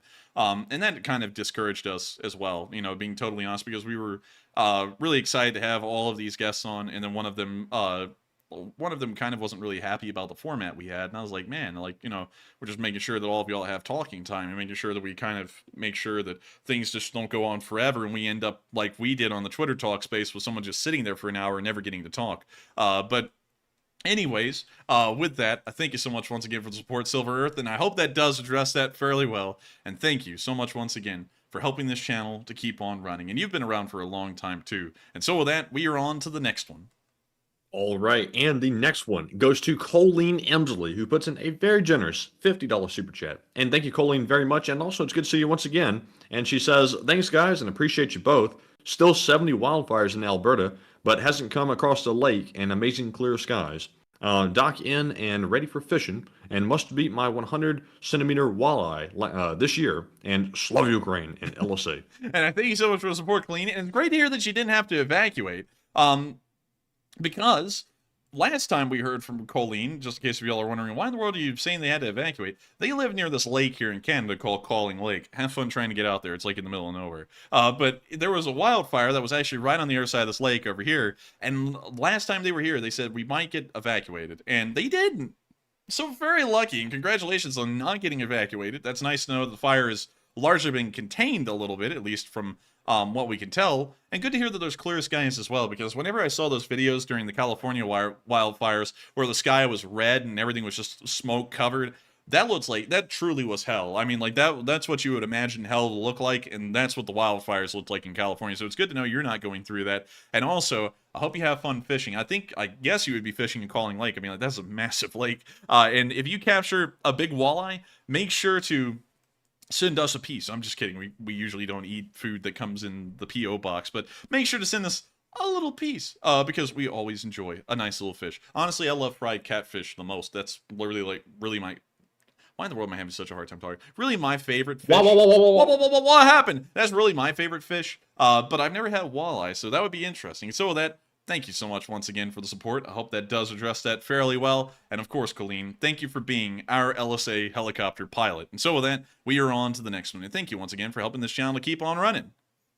I will say, though, next time we ever have a guest on, if it's the podcast set or just this format, I would like it to be a tad more casual. The only catch is it also depends a little bit on the guest. because the enforcer, he's a good conversationalist, but sometimes it can feel like pulling teeth because people do get a little clammed up when they get in front of a camera or on a live stream like this. It's just human nature. So you have to get really good at, that interview format. And that's true. And so sometimes it is tough to kind of have like a natural discussion. Sometimes, it's not all the time, it's just sometimes. And so, we always, and that's also why we did the interview format, because we're like, just in case, if it is a little difficult, to have like a casual conversation, it'll be like kind of in a format, so it'll be easier for everyone involved, both us and the guests. But with that, I hope that does address that fairly well. And I have seen a lot of people saying, y'all could have afforded more than 30 minutes to each guest. We couldn't. We actually tried to figure that out, how it would work. And we decided, if we wanted like a normal, like 3 hours long stream, we could really only have the guests on for like 30 minutes a pop, because we had to have the little ad breaks so that way we could bring one guest off and bring them on. We also had the intro segment so that way we could get everyone kind of into the stream. And then we also had the ending segment as well so that we could kind of wind out the stream. So once we added all that together, it ended up being a 3-hour stream, and we could only give 3 guests 30 minutes each. We could never have a 4th guest. Some people say that we're supposed to have a 4th guest. We could have never had a 4th guest. Once we got a 3rd guest, there was never a 4th guest coming on. But with that, I hope that does address that fairly well. And with that, we are on to the next one. And thank you once again. All right. Yes, big thank you. And up next, we have a $20 super chat from Marion Deemer. And thank you, Marion, very much for that continuous support. And she says, you guys rock. And thank you for being here for Ukraine and us each and every night. And thank you so much for being here with me. Because, everyone's always saying, thank you for being here with us. No, thank y'all for being here with me, because regardless how many people would be watching, we would still be covering this news. Whether it be 6,000, 8,000, 15,000 people on live, or whether it just be 3,000 or 2,000, we would run this stream no matter the number of people that were on. And I got to thank y'all for joining us tonight again while we cover this news. And I got to thank you so much for enjoying it and appreciating it enough that you find it worthwhile to support, because I say this to everyone, but it is true. And that's why I say it to everyone. Folks like you do make this possible for me to keep running. It keeps it possible for both of us to keep this thing running. And I got to thank you so much once again for the support and helping us to keep this thing rolling. And so with that, thank you so much once again. I hope we addressed that fairly well. And with that, we are on to the next one. And the next one goes to David Hilson, who puts in a $20 super chat. And thank you, David, for that support very much. He says, if you guys ever visit East Tennessee, look me up. I have a pretty nice place. Big lol. And thank you for the support. We have been through East Tennessee a couple of times, actually. But one thing I do have to say, and I don't know if you've been to Pigeon Forge a bit, or Gatlinburg more so, Gatlinburg has really changed, at least from the last time we went there. Like, the last time we went there, it was like a Appalachian, it was kind of just like a normal, I guess you could say, Appalachian town in the mountains. It was really craftsy and stuff, really neat. But the last time we went through there, which was like a few years ago, it's kind of changed. And the best way I can describe it is like the Panama City Beach of the mountains now. It's like got nothing but attractions in it, and there's nothing wrong with that. But I just remember the original time we went there, and it was like, it was really unique, because, you can go to Panama City, you can get the Panama City experience if you want. And I really, honestly, kind of like missed the old Gatlinburg and the way it was. It still looks like a lot of people are enjoying it, though, and that's really all that counts. And also, that's a large driving factor, is how many guests end up in Gatlinburg. But still, I was like, dang, I missed the old Gatlinburg, because we went there the first time, and I remember, Matthew, like, we would go to that little log cabin, like, lodge in the middle of the town. The last time we went through, it wasn't there anymore, and they had like this amazing breakfast. It was like the best breakfast you could ever have. They had like sausages, pancakes, eggs, bacon. It was all top notch. It was and I was like, dang. It was good though. Yeah, it was good. I was too young to remember it though. Like, I just vaguely remember going into a restaurant. And then we went to Ober Mountain up here. That was there when we went there like the first time, and they had like the little bears in the enclosures and stuff. I mean, it was really cool. But like now, I mean, it kind of just feels like, you're at Panama City. And I'm like, man, if I wanted to go to Panama City, I'd go to Panama City. Like, Gatlinburg was special. Yeah, but anyways, with that, thank you so much for the support. And let me know what you think about that. And have they said anything about what they think about that, Matthew? I don't think so. I don't think so. Dang. No, well, let me know what you think about that, because if you're from that area, I bet you probably have an opinion on Gatlinburg, whether you like the direction it went in or not. But still, thank you so much once again for the support and helping this channel to keep on running, because folks like you make it possible. And so with that, I hope I addressed that fairly well. Thank you so much once again for the support, and we'll be making sure to probably go up there to East Tennessee sometime in the future, probably when the war's over, which may be in a year. And so with that, we're on to the next one. Thank you once again for the support. All right, and the next one goes to Aclaren0, who puts in a $10 super chat. And I apologize up front for butchering that name, but thank you very much for the support. They said, please do a Nicolas Cage impression, and also more people need to play Divine Knockout. Let me think. I'm trying to think of a Nicolas Cage Divine impression. Knockout. Is that like a like strange words for something else that I'm thinking about? I honestly feel like it's like a movie or something. I don't know. Like, I don't know what that would be. But I'm trying to think of a Nicolas Cage voice, and I'm kind of thinking of Warlord. By the way, that's actually a movie based on the story of Victor Bout, which is the war criminal we exchanged for Brittany Grenner. But the Merchant of Death, they said. Yeah, the Merchant of Death, they call him. But let's see. Let me think of what his name, how he sounded like in that movie. 1 in every 11 guns in the world is, dang it! I got one second. Let me just pull up the Lord of War intro, copy pasta. All right, so there we go. Lord of War. Let's see here. Dang it, man! I can't think of the script. I can't think of it. Dang it! It's like 1 in 11 guns, or man, all the guns in the world are only controlled by 1 in 11 people, and the real question is, how do we arm the other 10? It's something like that. Like, I don't know if that's a good Nick Cage impression or not, because I haven't really heard him much. But I got to tell y'all, Nick Cage is a great actor. He can make like a C-list or a D-list movie into an actually watchable. And he's a great actor. I mean, like, for some reason, he's never made it to the A-list and B-list movies. I don't know why, but he's pretty good. I think he's a great actor. Like, pretty silly in his own way, pretty good. And of course, you know, he's iconic at this point. Everyone knows who Nick Cage is. And so with that, thank you so much once again for support. I hope that, wait a minute. Wait, yeah, Angry Penguin, he's got one.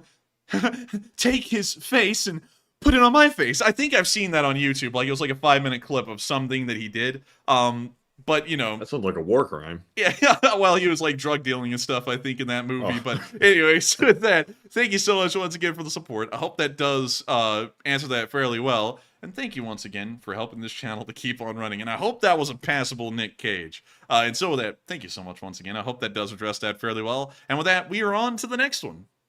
And the next one goes to John Clark, who puts in a 10. And thank you very much, John, for that support. And he says, LSA all the way, I say. And LSA all the way, I say. And thank you so much once again for the support and backing up the LSA, because the LSA is the finest community on all of YouTube. There is no other community that can top this one. There is no other community that's been able to fundraise like this one has. We ended up finding out that the fundraisers that the LSA manages to pull off every single Sunday on this channel are pretty much the #1 fundraisers run through YouTube Give on the entire platform.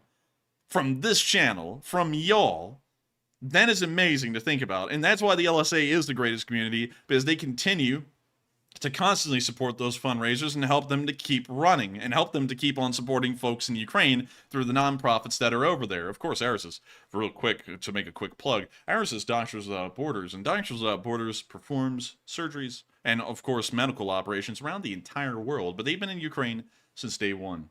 And that's why we like them, because they have been doing amazing things around the world. They have a great track record, and then they also have an amazing track record in Ukraine as well. And that's why we run those fundraisers for nonprofits like Doctors Without Borders. For others, like Revive Soldiers of Ukraine, which is actually in Ukraine. Razom, we also we ran the American Red Cross one time, and then we didn't run it again. Let's see, what else? I'm trying to think of all the others. There's a million of them, really. I would have to, like, get the list. But anyways, with that, I hope that does address that fairly well. And with that, we are on to the next one. And up next, we have another super chat from Aclaren0, who puts in another 10. And says, do you think that Ukraine sends their units into Russian territory to show that they can take territory also and make the civilians realize that they don't have the second best military? I think they may be, but I have to give you the correction. We don't really know if those are Ukrainian forces or not. Now, I do have to say this. The Freedom of Russia Legion was founded by order of President Zelensky and is an official part of the International Legion of Ukraine. And so technically it is actually a part of the Ukrainian army and therefore representing Ukraine. However, the Russian Volunteer Corps, at least according to the International Legion of Ukraine, has absolutely no affiliation with them. But they do have Western equipment and weapons, which does show that they are supplied by Ukraine. So that is a little interesting. And once again, can't go into this, but they kind of little sketchy people. Kind of is a little bit of an understatement. They're really sketchy people. Can't really go into that on stream. Because, you know, for real quick reference, it is highly political. Because when we talk about on this channel, we don't go left or right, and we don't make a clear discernment of what our opinion is, whether on politics, and we don't even talk about politics because of that. The politics that this certain group has are about as extreme as they could get in a certain direction. And it's actually caused a decent amount of discussion as to whether they are associated with Ukraine or not. You know, but I'd have to say, you know, based off of all of the symbolism they were using from the Ukrainian army and also the vehicles that the Ukrainians received and then probably gave to them, it looks like they kind of are, which is a little bit of a tough thing to negotiate. But yeah, that's a little interesting thing about the Russian Volunteer Corps, and we kind of don't want to go into that too much because it is a highly political topic. It is very political, if you catch my drift. I'm talking about kind of like the southern United States during the 1920s and 30s, you know, out there in the woods kind of political. So, you know, we try and not talk about that because that's a very touchy subject. But with that, we are on to the next one. All right. I do spell a bot, but I'll have to double check. But moving on to our next super chat, we have a $10 donation from Scott Mincing. I think he already left for the night, but thank you very much, Scott, for the support. He says, I love the speech at the beginning. I thought you were Patton. And North Texas Division LSA, hi, Texas, Tina. And thank you so much for the support, and thank you for enjoying the speech I gave at the beginning of the channel. It was kind of reminiscent of the speech I gave when we came back from the copyright strike. And I think honestly a speech like that is needed every once in a while because people have to remember what we're here for. This isn't just a casual Sunday stroll. This is more so of a, I guess you could say, war, you know, to put it out there lightly. So I thank you so much for enjoying the speech, because I want people to know we're going to be here until the end. We didn't start this thing just floating around. We don't change our stream schedule. This thing has been a juggernaut ever since it's been founded. We have run these streams nonstop, covering the news of the war in Ukraine, because as long as there are Ukrainians dying over there, it's part of our duty to make sure to report that to y'all and let y'all know their story and what they've been doing out there. And so with that, thank you so much once again for the support. I hope that does address that fairly well. And really cool to hear you're in North Texas as well. I'm guessing like up near Amarillo or Lubbock. And I don't really hear a lot about this area of Texas. I guess that's like West Texas. And I hear there's like a stigma in Texas about like East Texas or West Texas. And if you're from West Texas, you hate the East Texans. And if you're from East Texas, you hate the West Texans. I don't know anything about that. I've never actually been out to Texas. But let me know if that is a thing, because I would be interested to know. But with that, thank you so much once again for the support. I hope that does address that fairly well. And with that, we are on to the next one. All right. And our next one goes to David L., who puts in a $10 super chat. And thank you, David, for that support. Do you expect increasing Russian separatist organizations, intrusions, and destruction inside of Russia? I do. I would say, yes, I would think there would be more intrusions and incursions. But I don't think they're going to be at a larger scale. I think they might stay at that scale right there, because you have to remember that they're not incredibly large units, and so they're probably not going to go for massive scale operations, but I think they'll probably continue on, and there's really nothing the Russians can do about that unless they start moving their forces out of Ukraine and around the border region. And so with that, I hope that does address that fairly well. Thank you so much once again for support and helping this channel to keep on running. And with that, we are on to the next one, and thank you once again for helping this channel to keep on running. Yes, indeed. And up next, we have a $10 super chat from Roy CC07, who says it's been a while and just want to say to keep your thoughts on the people in Guam. They just gone through a typhoon, and please check the windy site for a view of the typhoon. And I hope they are doing okay, because that was a hell of a storm coming up on Guam. That was one of the worst ones I've ever seen. Man, really? Let's pull it up. Typhoon near Guam. Typhoon Mawar. Hopefully I'm pronouncing that correctly. But It's a doozy. Ooh, man, that thing looks big. I mean, jeez, that's massive. Let's see. Golly, it's like as far from. That's like the size of Japan, nearly. Like if I know I'm probably getting a scale a little off, but that thing's huge. Dang, and it looks like it's causing some pretty bad damage. It's a category 4 from what they say. Appears so. Dang, man, that's like. Let's see, Typhoon number 2, dude. It's like Typhoon Mark 1. But let's see. It's a category 4, so that's pretty strong. I think Hurricane Katrina was a category 4, if I'm correct. I don't really know about that though, but I think that was a 5. Let's see. Hurricane 5 Katrina, which is famous in the minds of Southerners. Let's see. Became a large and extremely powerful hurricane, enormous destruction, surpassing the. It was a 5. It was a 5, yeah, it was a 5. I just skipped down there. It's a 5. So this one isn't as strong as Hurricane Katrina, but it is getting on up there. And also, Matthew, we have been very lucky this year, at least here in the Southeast so far, to not have any hurricanes yet. Yeah, not yet, but they're gonna come around eventually. Oh, you know, if we haven't had hurricanes yet, they're coming around, and they're coming around with a vengeance. Probably all of them will be category 5s, and they'll all be coming one after the other, week after week. So hopefully that. I hope it doesn't hit Florida, because that's the beach. Man, if it hits Florida, that's only going to add to the absolute chaos that's going on down there right now. But anyways, with that, I hope that addresses that fairly well, and thank you so much for the support and sharing that with us. And with that, we are on to the next one. And thank you once again for letting us look at a little bit of what's going on in Guam.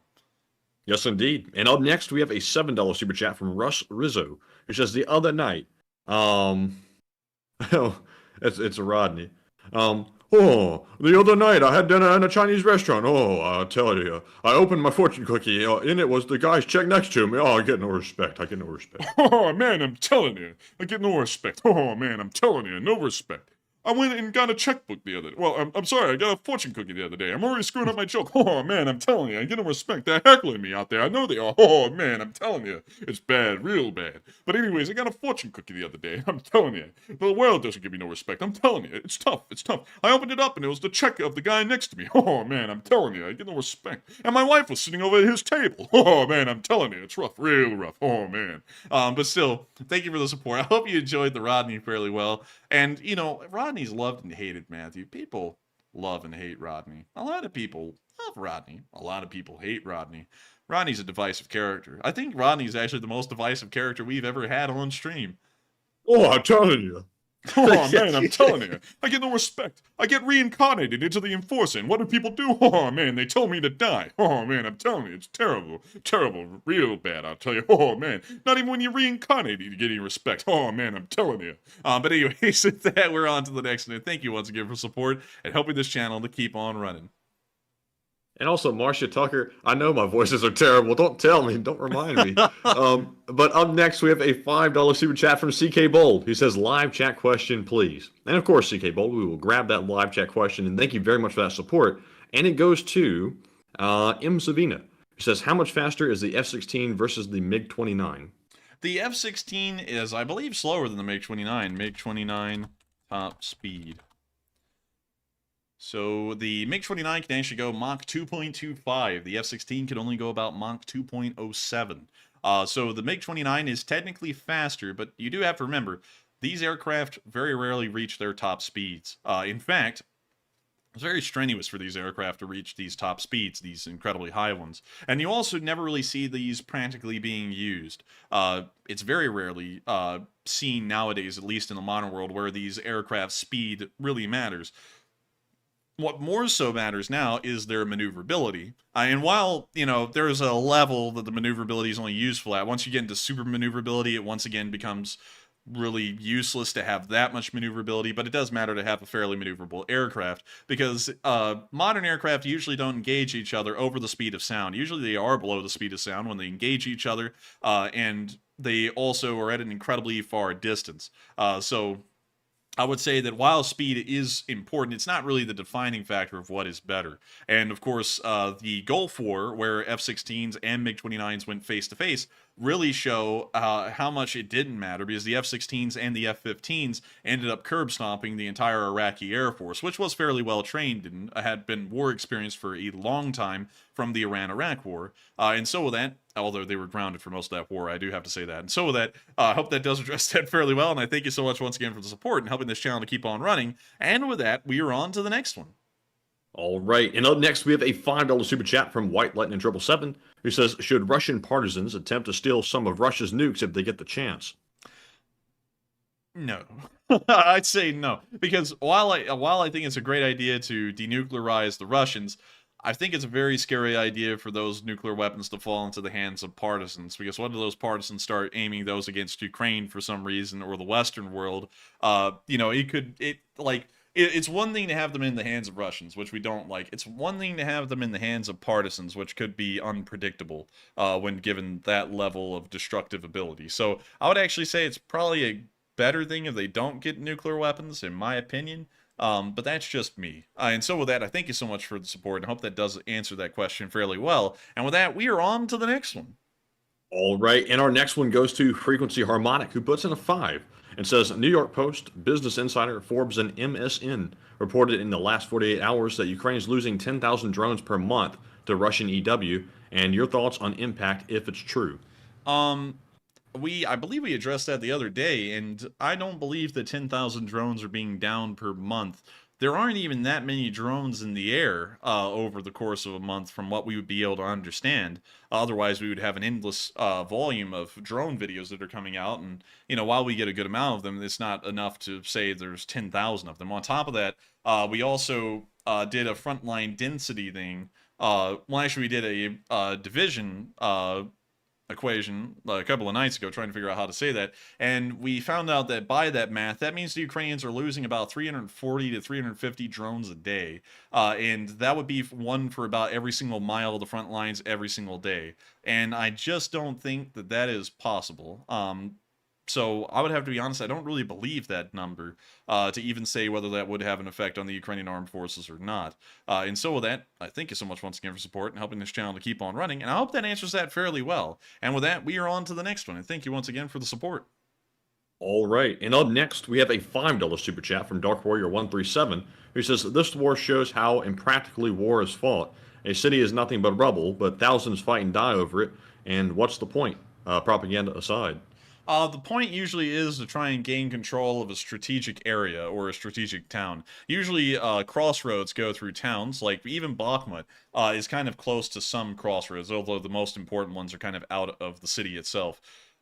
Therefore, it's important to capture a city, because you can use these roads to supply forces as they continue to push on in other directions. So really, more so, they're kind of like a checkpoint when moving down a road that you have to capture to be able to continue moving on down that road. So that's really why people fight over cities. It's not necessarily winning the pile of rubble, it's winning the ability to move beyond the town and even further on to another objective and take another town and then another town.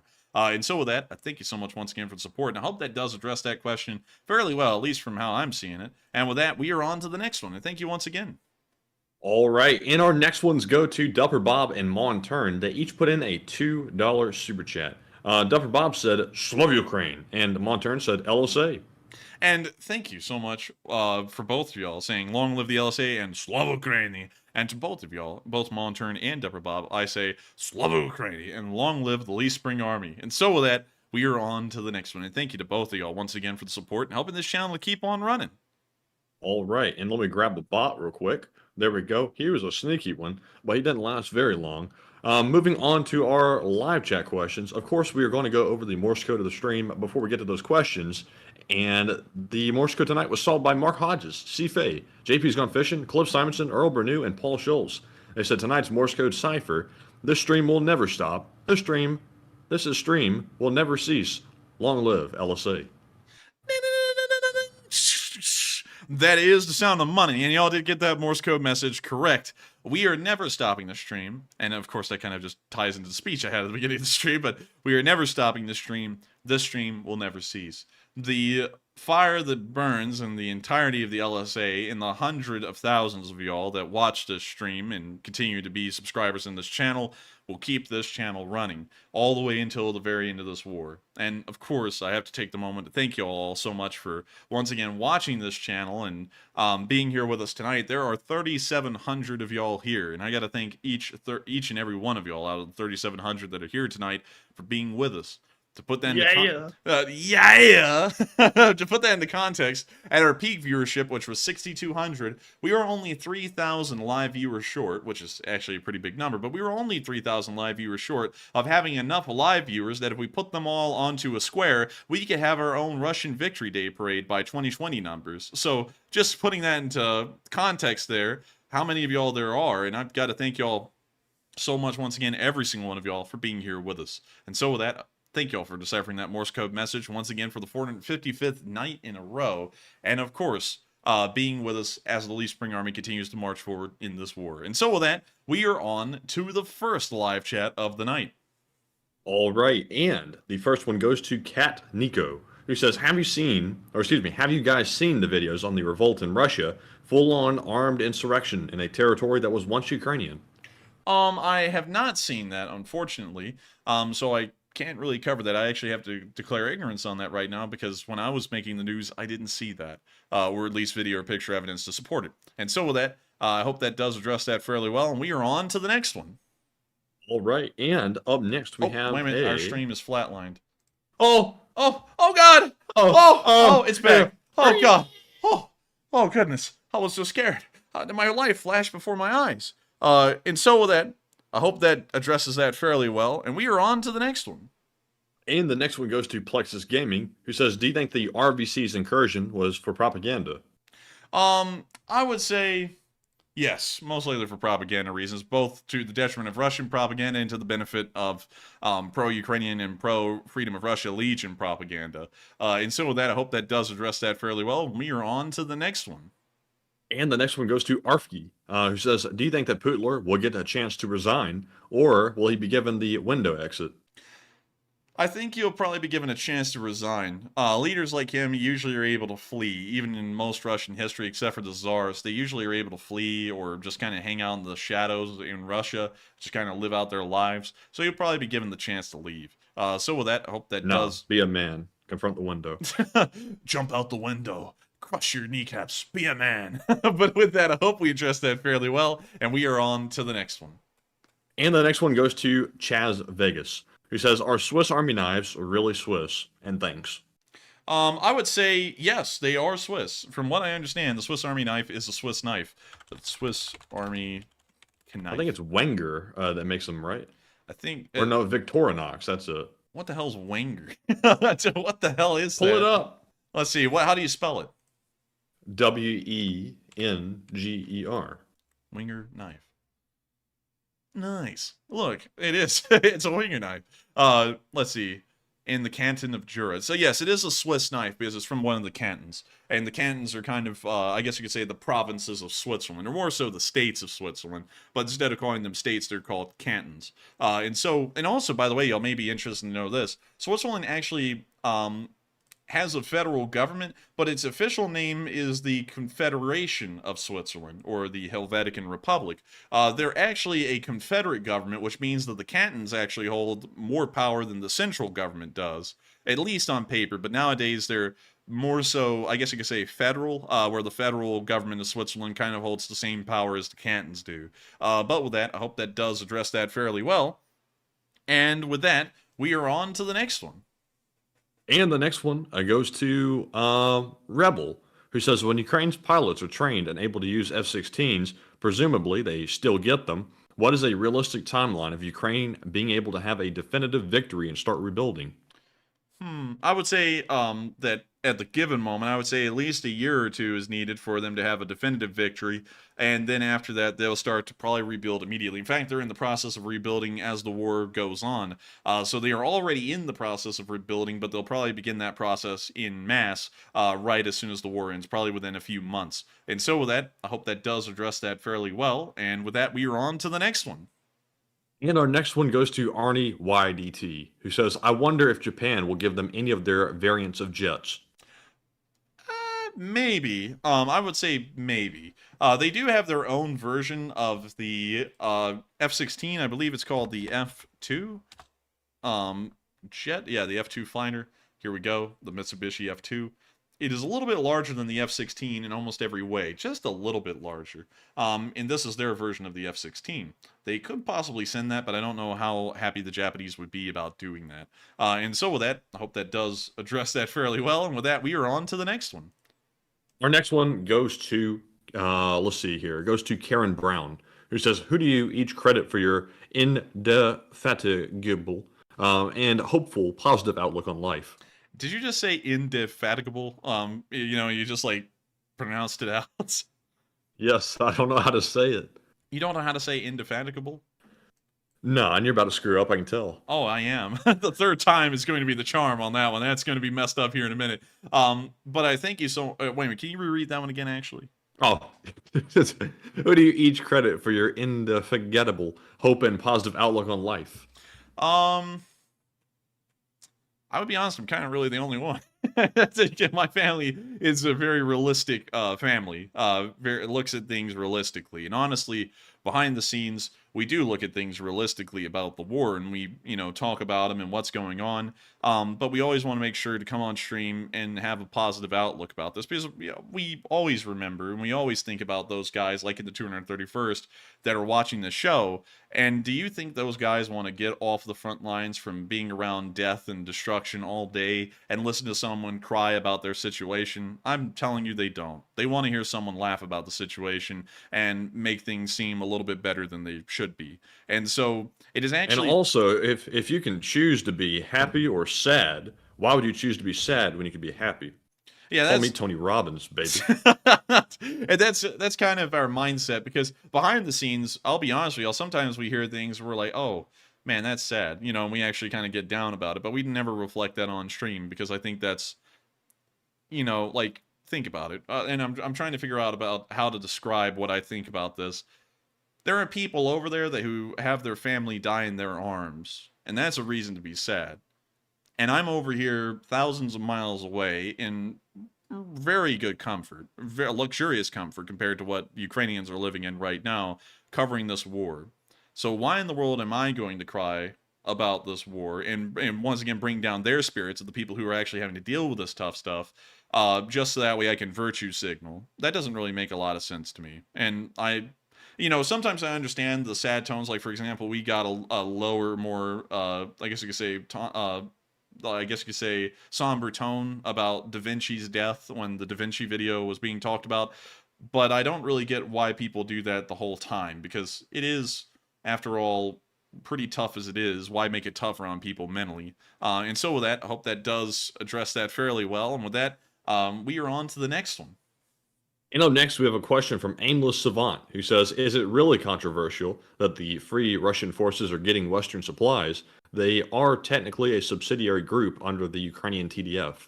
And that is true, but for the Russian Volunteer Corps specifically, it may be bad optics, because they are aligned a certain way. Now, one thing I will say is that we don't get into politics, and I openly condemn fascists and communists on both sides. However, I'm not going to talk about them on stream. Because that is a very divisive thing, whether you talk about one side or the other. I'll say I dislike communists and fascists, and wherever there is a government that is communist or fascist, we condemn it. But as far as this war goes, it is a very odd mix. You can actually find communists and fascists fighting on both sides of the line, and it is very hard to talk about their views, because for the most part, they're not even reflective of the two countries that are fighting in this war. And so it wouldn't really make a lot of sense to... I guess you could say highlight it, because, for example, with the Russian Volunteer Corps, they have some very particular views that actually would make Zelensky a not-so-favorite person of them, but from what we know, the Russian Volunteer Corps was founded with the blessing of the Ukrainian government, and of course, the Ukrainian president. So, there's that. And then we also know that the Russians, who are largely, Putin views themselves as imperialist, they... rely heavily on, I guess you could say, fascists and communists alike. Look at the names of the DPR and LPR. They're the People's Republics of Donetsk and Luhansk, and they also rely on Wagner soldiers, where we've seen they are clearly fascist, and yet they both of those sides really don't represent what the Russian government is about. Of course, the Russian government is really about committing war crimes and winning at any cost, and if that's killing tens of thousands of citizens along the way, then so be it. But beyond that, you know, it's really kind of like trying to get into the weeds there and going, oh, look at that, because really both sides are using the same groups of people, just on different sides. But with that, I hope that does address that fairly well, and with that, we are on to the next one. And the next one goes to Alex A., who says, how do you think can the West allow Ukraine to take Belgorod or Bryansk to trade it for the Donbass and Crimea? It makes no sense to attack an enemy where it has fortifications. And that's true. It doesn't make sense to attack an enemy where it has fortifications. However, you do have to remember that the capture of Belgorod or a similar city like that will most likely send the Russians into overdrive freakout mode. And really, I think the Russian public would justify that in their heads at that point, that it is a defense of their country more so than an invasion of Ukraine.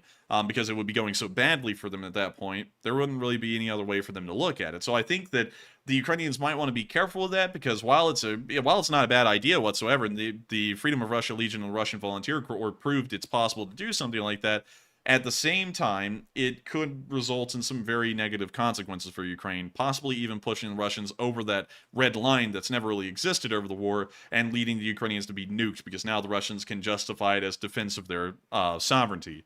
And so with that, I hope that does address that fairly well, and with that, we are on to the next one. And the next one goes to Kat Nico once again, who says, did you know that Belgorod was part of Ukraine and has a Ukrainian name of Bilhorod?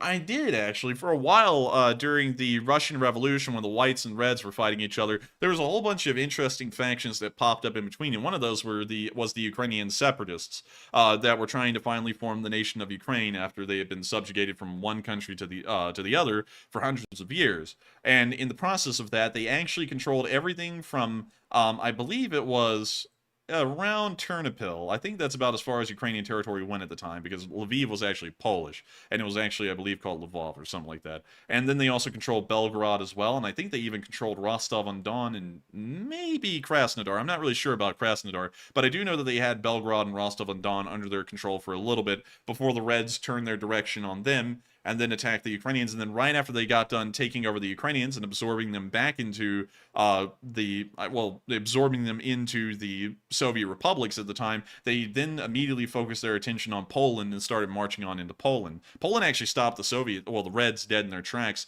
before they made it to Weimar Germany, which was so weak at that point there wouldn't have been anything they could have done to stop the Red advance across Europe. So the Polish could kind of be credited with saving the rest of Western Europe from turning red in the 20s. But with that, I hope that does address that fairly well, a little bit of extra history added in. And with that, we are on to the next one. All right, and our next one goes to Mark King, who says, do you know how many miles that the radar system can see other jets? Which radar system? Because it kind of depends from radar system to radar system. Some of them can see several hundred miles out. Some of them can only see about 100 miles out. It really depends. So I can't give you a clear answer on that one, but anywhere in between 100 miles to several hundred miles is usually how far a radar can see, depending on the type. And so with that, we are on to the next one. The next one goes to Trevor Rami Williams, who says, do you feel that Ukraine will use this time before getting A-C, that they will fix runways and protection for them? Maybe. I would say, I would honestly have to declare ignorance on that one, because I wouldn't really be particularly sure. And I feel like that's kind of out of my field, really, at all. I mean, well, not a lot's in my field of expertise, especially when it comes to technical stuff. But on that end, I feel like that's way out of my field of expertise, to be totally honest with you. And so with that, we are on to the next one. And the next one goes to Tasman006, who says, since the Ukrainian drones are just dropping standard grenades and homemade ones, could they not up the ante and drop phosphorus ones at the Russians from the drones to burn them out? They have actually done that several times before, and it has proven to be successful. So I would say yes, they could, and it has ended up being somewhat successful. And considering that the Russians use incendiaries on Ukrainian soldiers, and it's actually, once again, I have to go back and reverse this, because a while ago I actually said it was a war crime to burn soldiers. I pulled it up, and it turns out it's not. it's of course a war crime to use that stuff against citizens or civilians, but everything's a war crime to use against civilians. So, that's kind of, normal territory. You can actually burn them, so you could technically use a flamethrower on them if you wanted to. So yes, dropping the white phosphorus on them is fine, and it is, from what we can see, being met with success, although we rarely see that being used. And so with that, I hope that does address that fairly well, and we are on to the third to last question of the night. And this one goes to Jack's Dragon, who says, how many tanks does Ukraine have now? We don't really know. The Ukrainians never publish actual numbers on their force size or scale, most likely for operational security reasons, and also to keep the Russians guessing as to what their abilities really are at this point in the war, but I would assume it's at least above 1,000 operational tanks at this point, although, once again, we don't really know for sure, and that's a very loose estimate. And so with that, I hope we addressed that fairly well, and we are on to the second to last question of the night. And this one goes to CME4PC, who says, how many Ukrainian people have been forcefully deported into Russia that could have gotten themselves freed? We believe that it's actually somewhere around over 10,000 of them, mostly children. We don't have an exact number, of course, and the Ukrainians are constantly trying to compile and find out an actual number of how many Ukrainians have been kidnapped and deported into Russia. I don't really know if that's deported. That seems more so like importing them into Russia because they're, being taken from their home country and sent somewhere else. So that doesn't really seem to be deportation to me, because it's not being conducted by the home country they come from. So, I don't think that's a correct term, but if we were to use deported to describe it, I would say at least over 10,000. But once again, that's not an exact number, and it's really hard to find an exact number because the Russians don't really publicize how many of them they've taken from Ukraine and put them into Russia. And so with that, I hope that answers that question fairly well, and we are on to the final question of the night. And so, who is the lucky last person who asked the lucky last question of the night? And that viewer is Suzanne B., who says, I thought Ukraine wasn't across the border, and is it dangerous politically? Ukraine isn't across the border, at least technically. Yes, the forces are identifying as Ukrainian forces with the white crosses, the yellow armbands, flying Ukrainian flags, and other things, but technically they aren't Ukrainian, they are Russian nationals. That's most likely the forces that they picked specifically for this job, because there was a decent amount of deniability that could be had there by the Ukrainian government, because they're not really Ukrainian, they're Russian. As far as that goes, can you reread it again just to make sure I can continue on where I just left off right there? I thought Ukraine wasn't across the border, and is it dangerous politically? Now, it is somewhat dangerous politically, but considering that they're using Russian nationals for this, it isn't as dangerous as it could have been if it was the Ukrainian army, the regular Ukrainian army made up of Ukrainian citizens that was pushing across the border. So it's not as dangerous as it could have been, but it is still a little bit of a risky move, and we don't really know how the Russians will respond to that yet. But of course, we'll be seeing in the coming weeks. And so with that, I hope that does address that fairly well, and we have reached the end of tonight's stream. I thank you all so much once again for watching. It's been an absolute pleasure covering the news with all of y'all, and if y'all enjoyed, make sure to like, comment, and subscribe. Make sure to subscribe, because it makes us really happy when folks subscribe. It lets us know that folks enjoy listening to what we do, and of course, we run this stream 6 days a week at 10 p.m. Eastern Time, and we'll keep doing this until the war ends, and so you can always count on us to be covering the news each and every day of what's going on in the war. And so with that, thank you all so much once again for watching. Good night. Good luck. Stay safe. Take care. I'll see you all tomorrow at 10 p.m. Eastern Time to cover the next 24 hours of the news of the war in Ukraine. And of course, Slava Ukraini, and long live the Lee Spring Army. And Slava Ukraine, and Heroam Slava, and good night.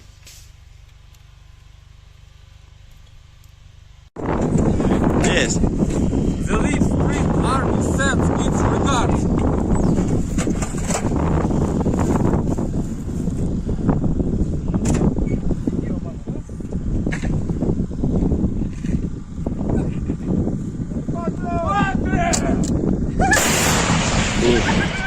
Русский военный корабль. Предлагаю сложить оружие и сдаться. Русский военный корабль, иди нахуй.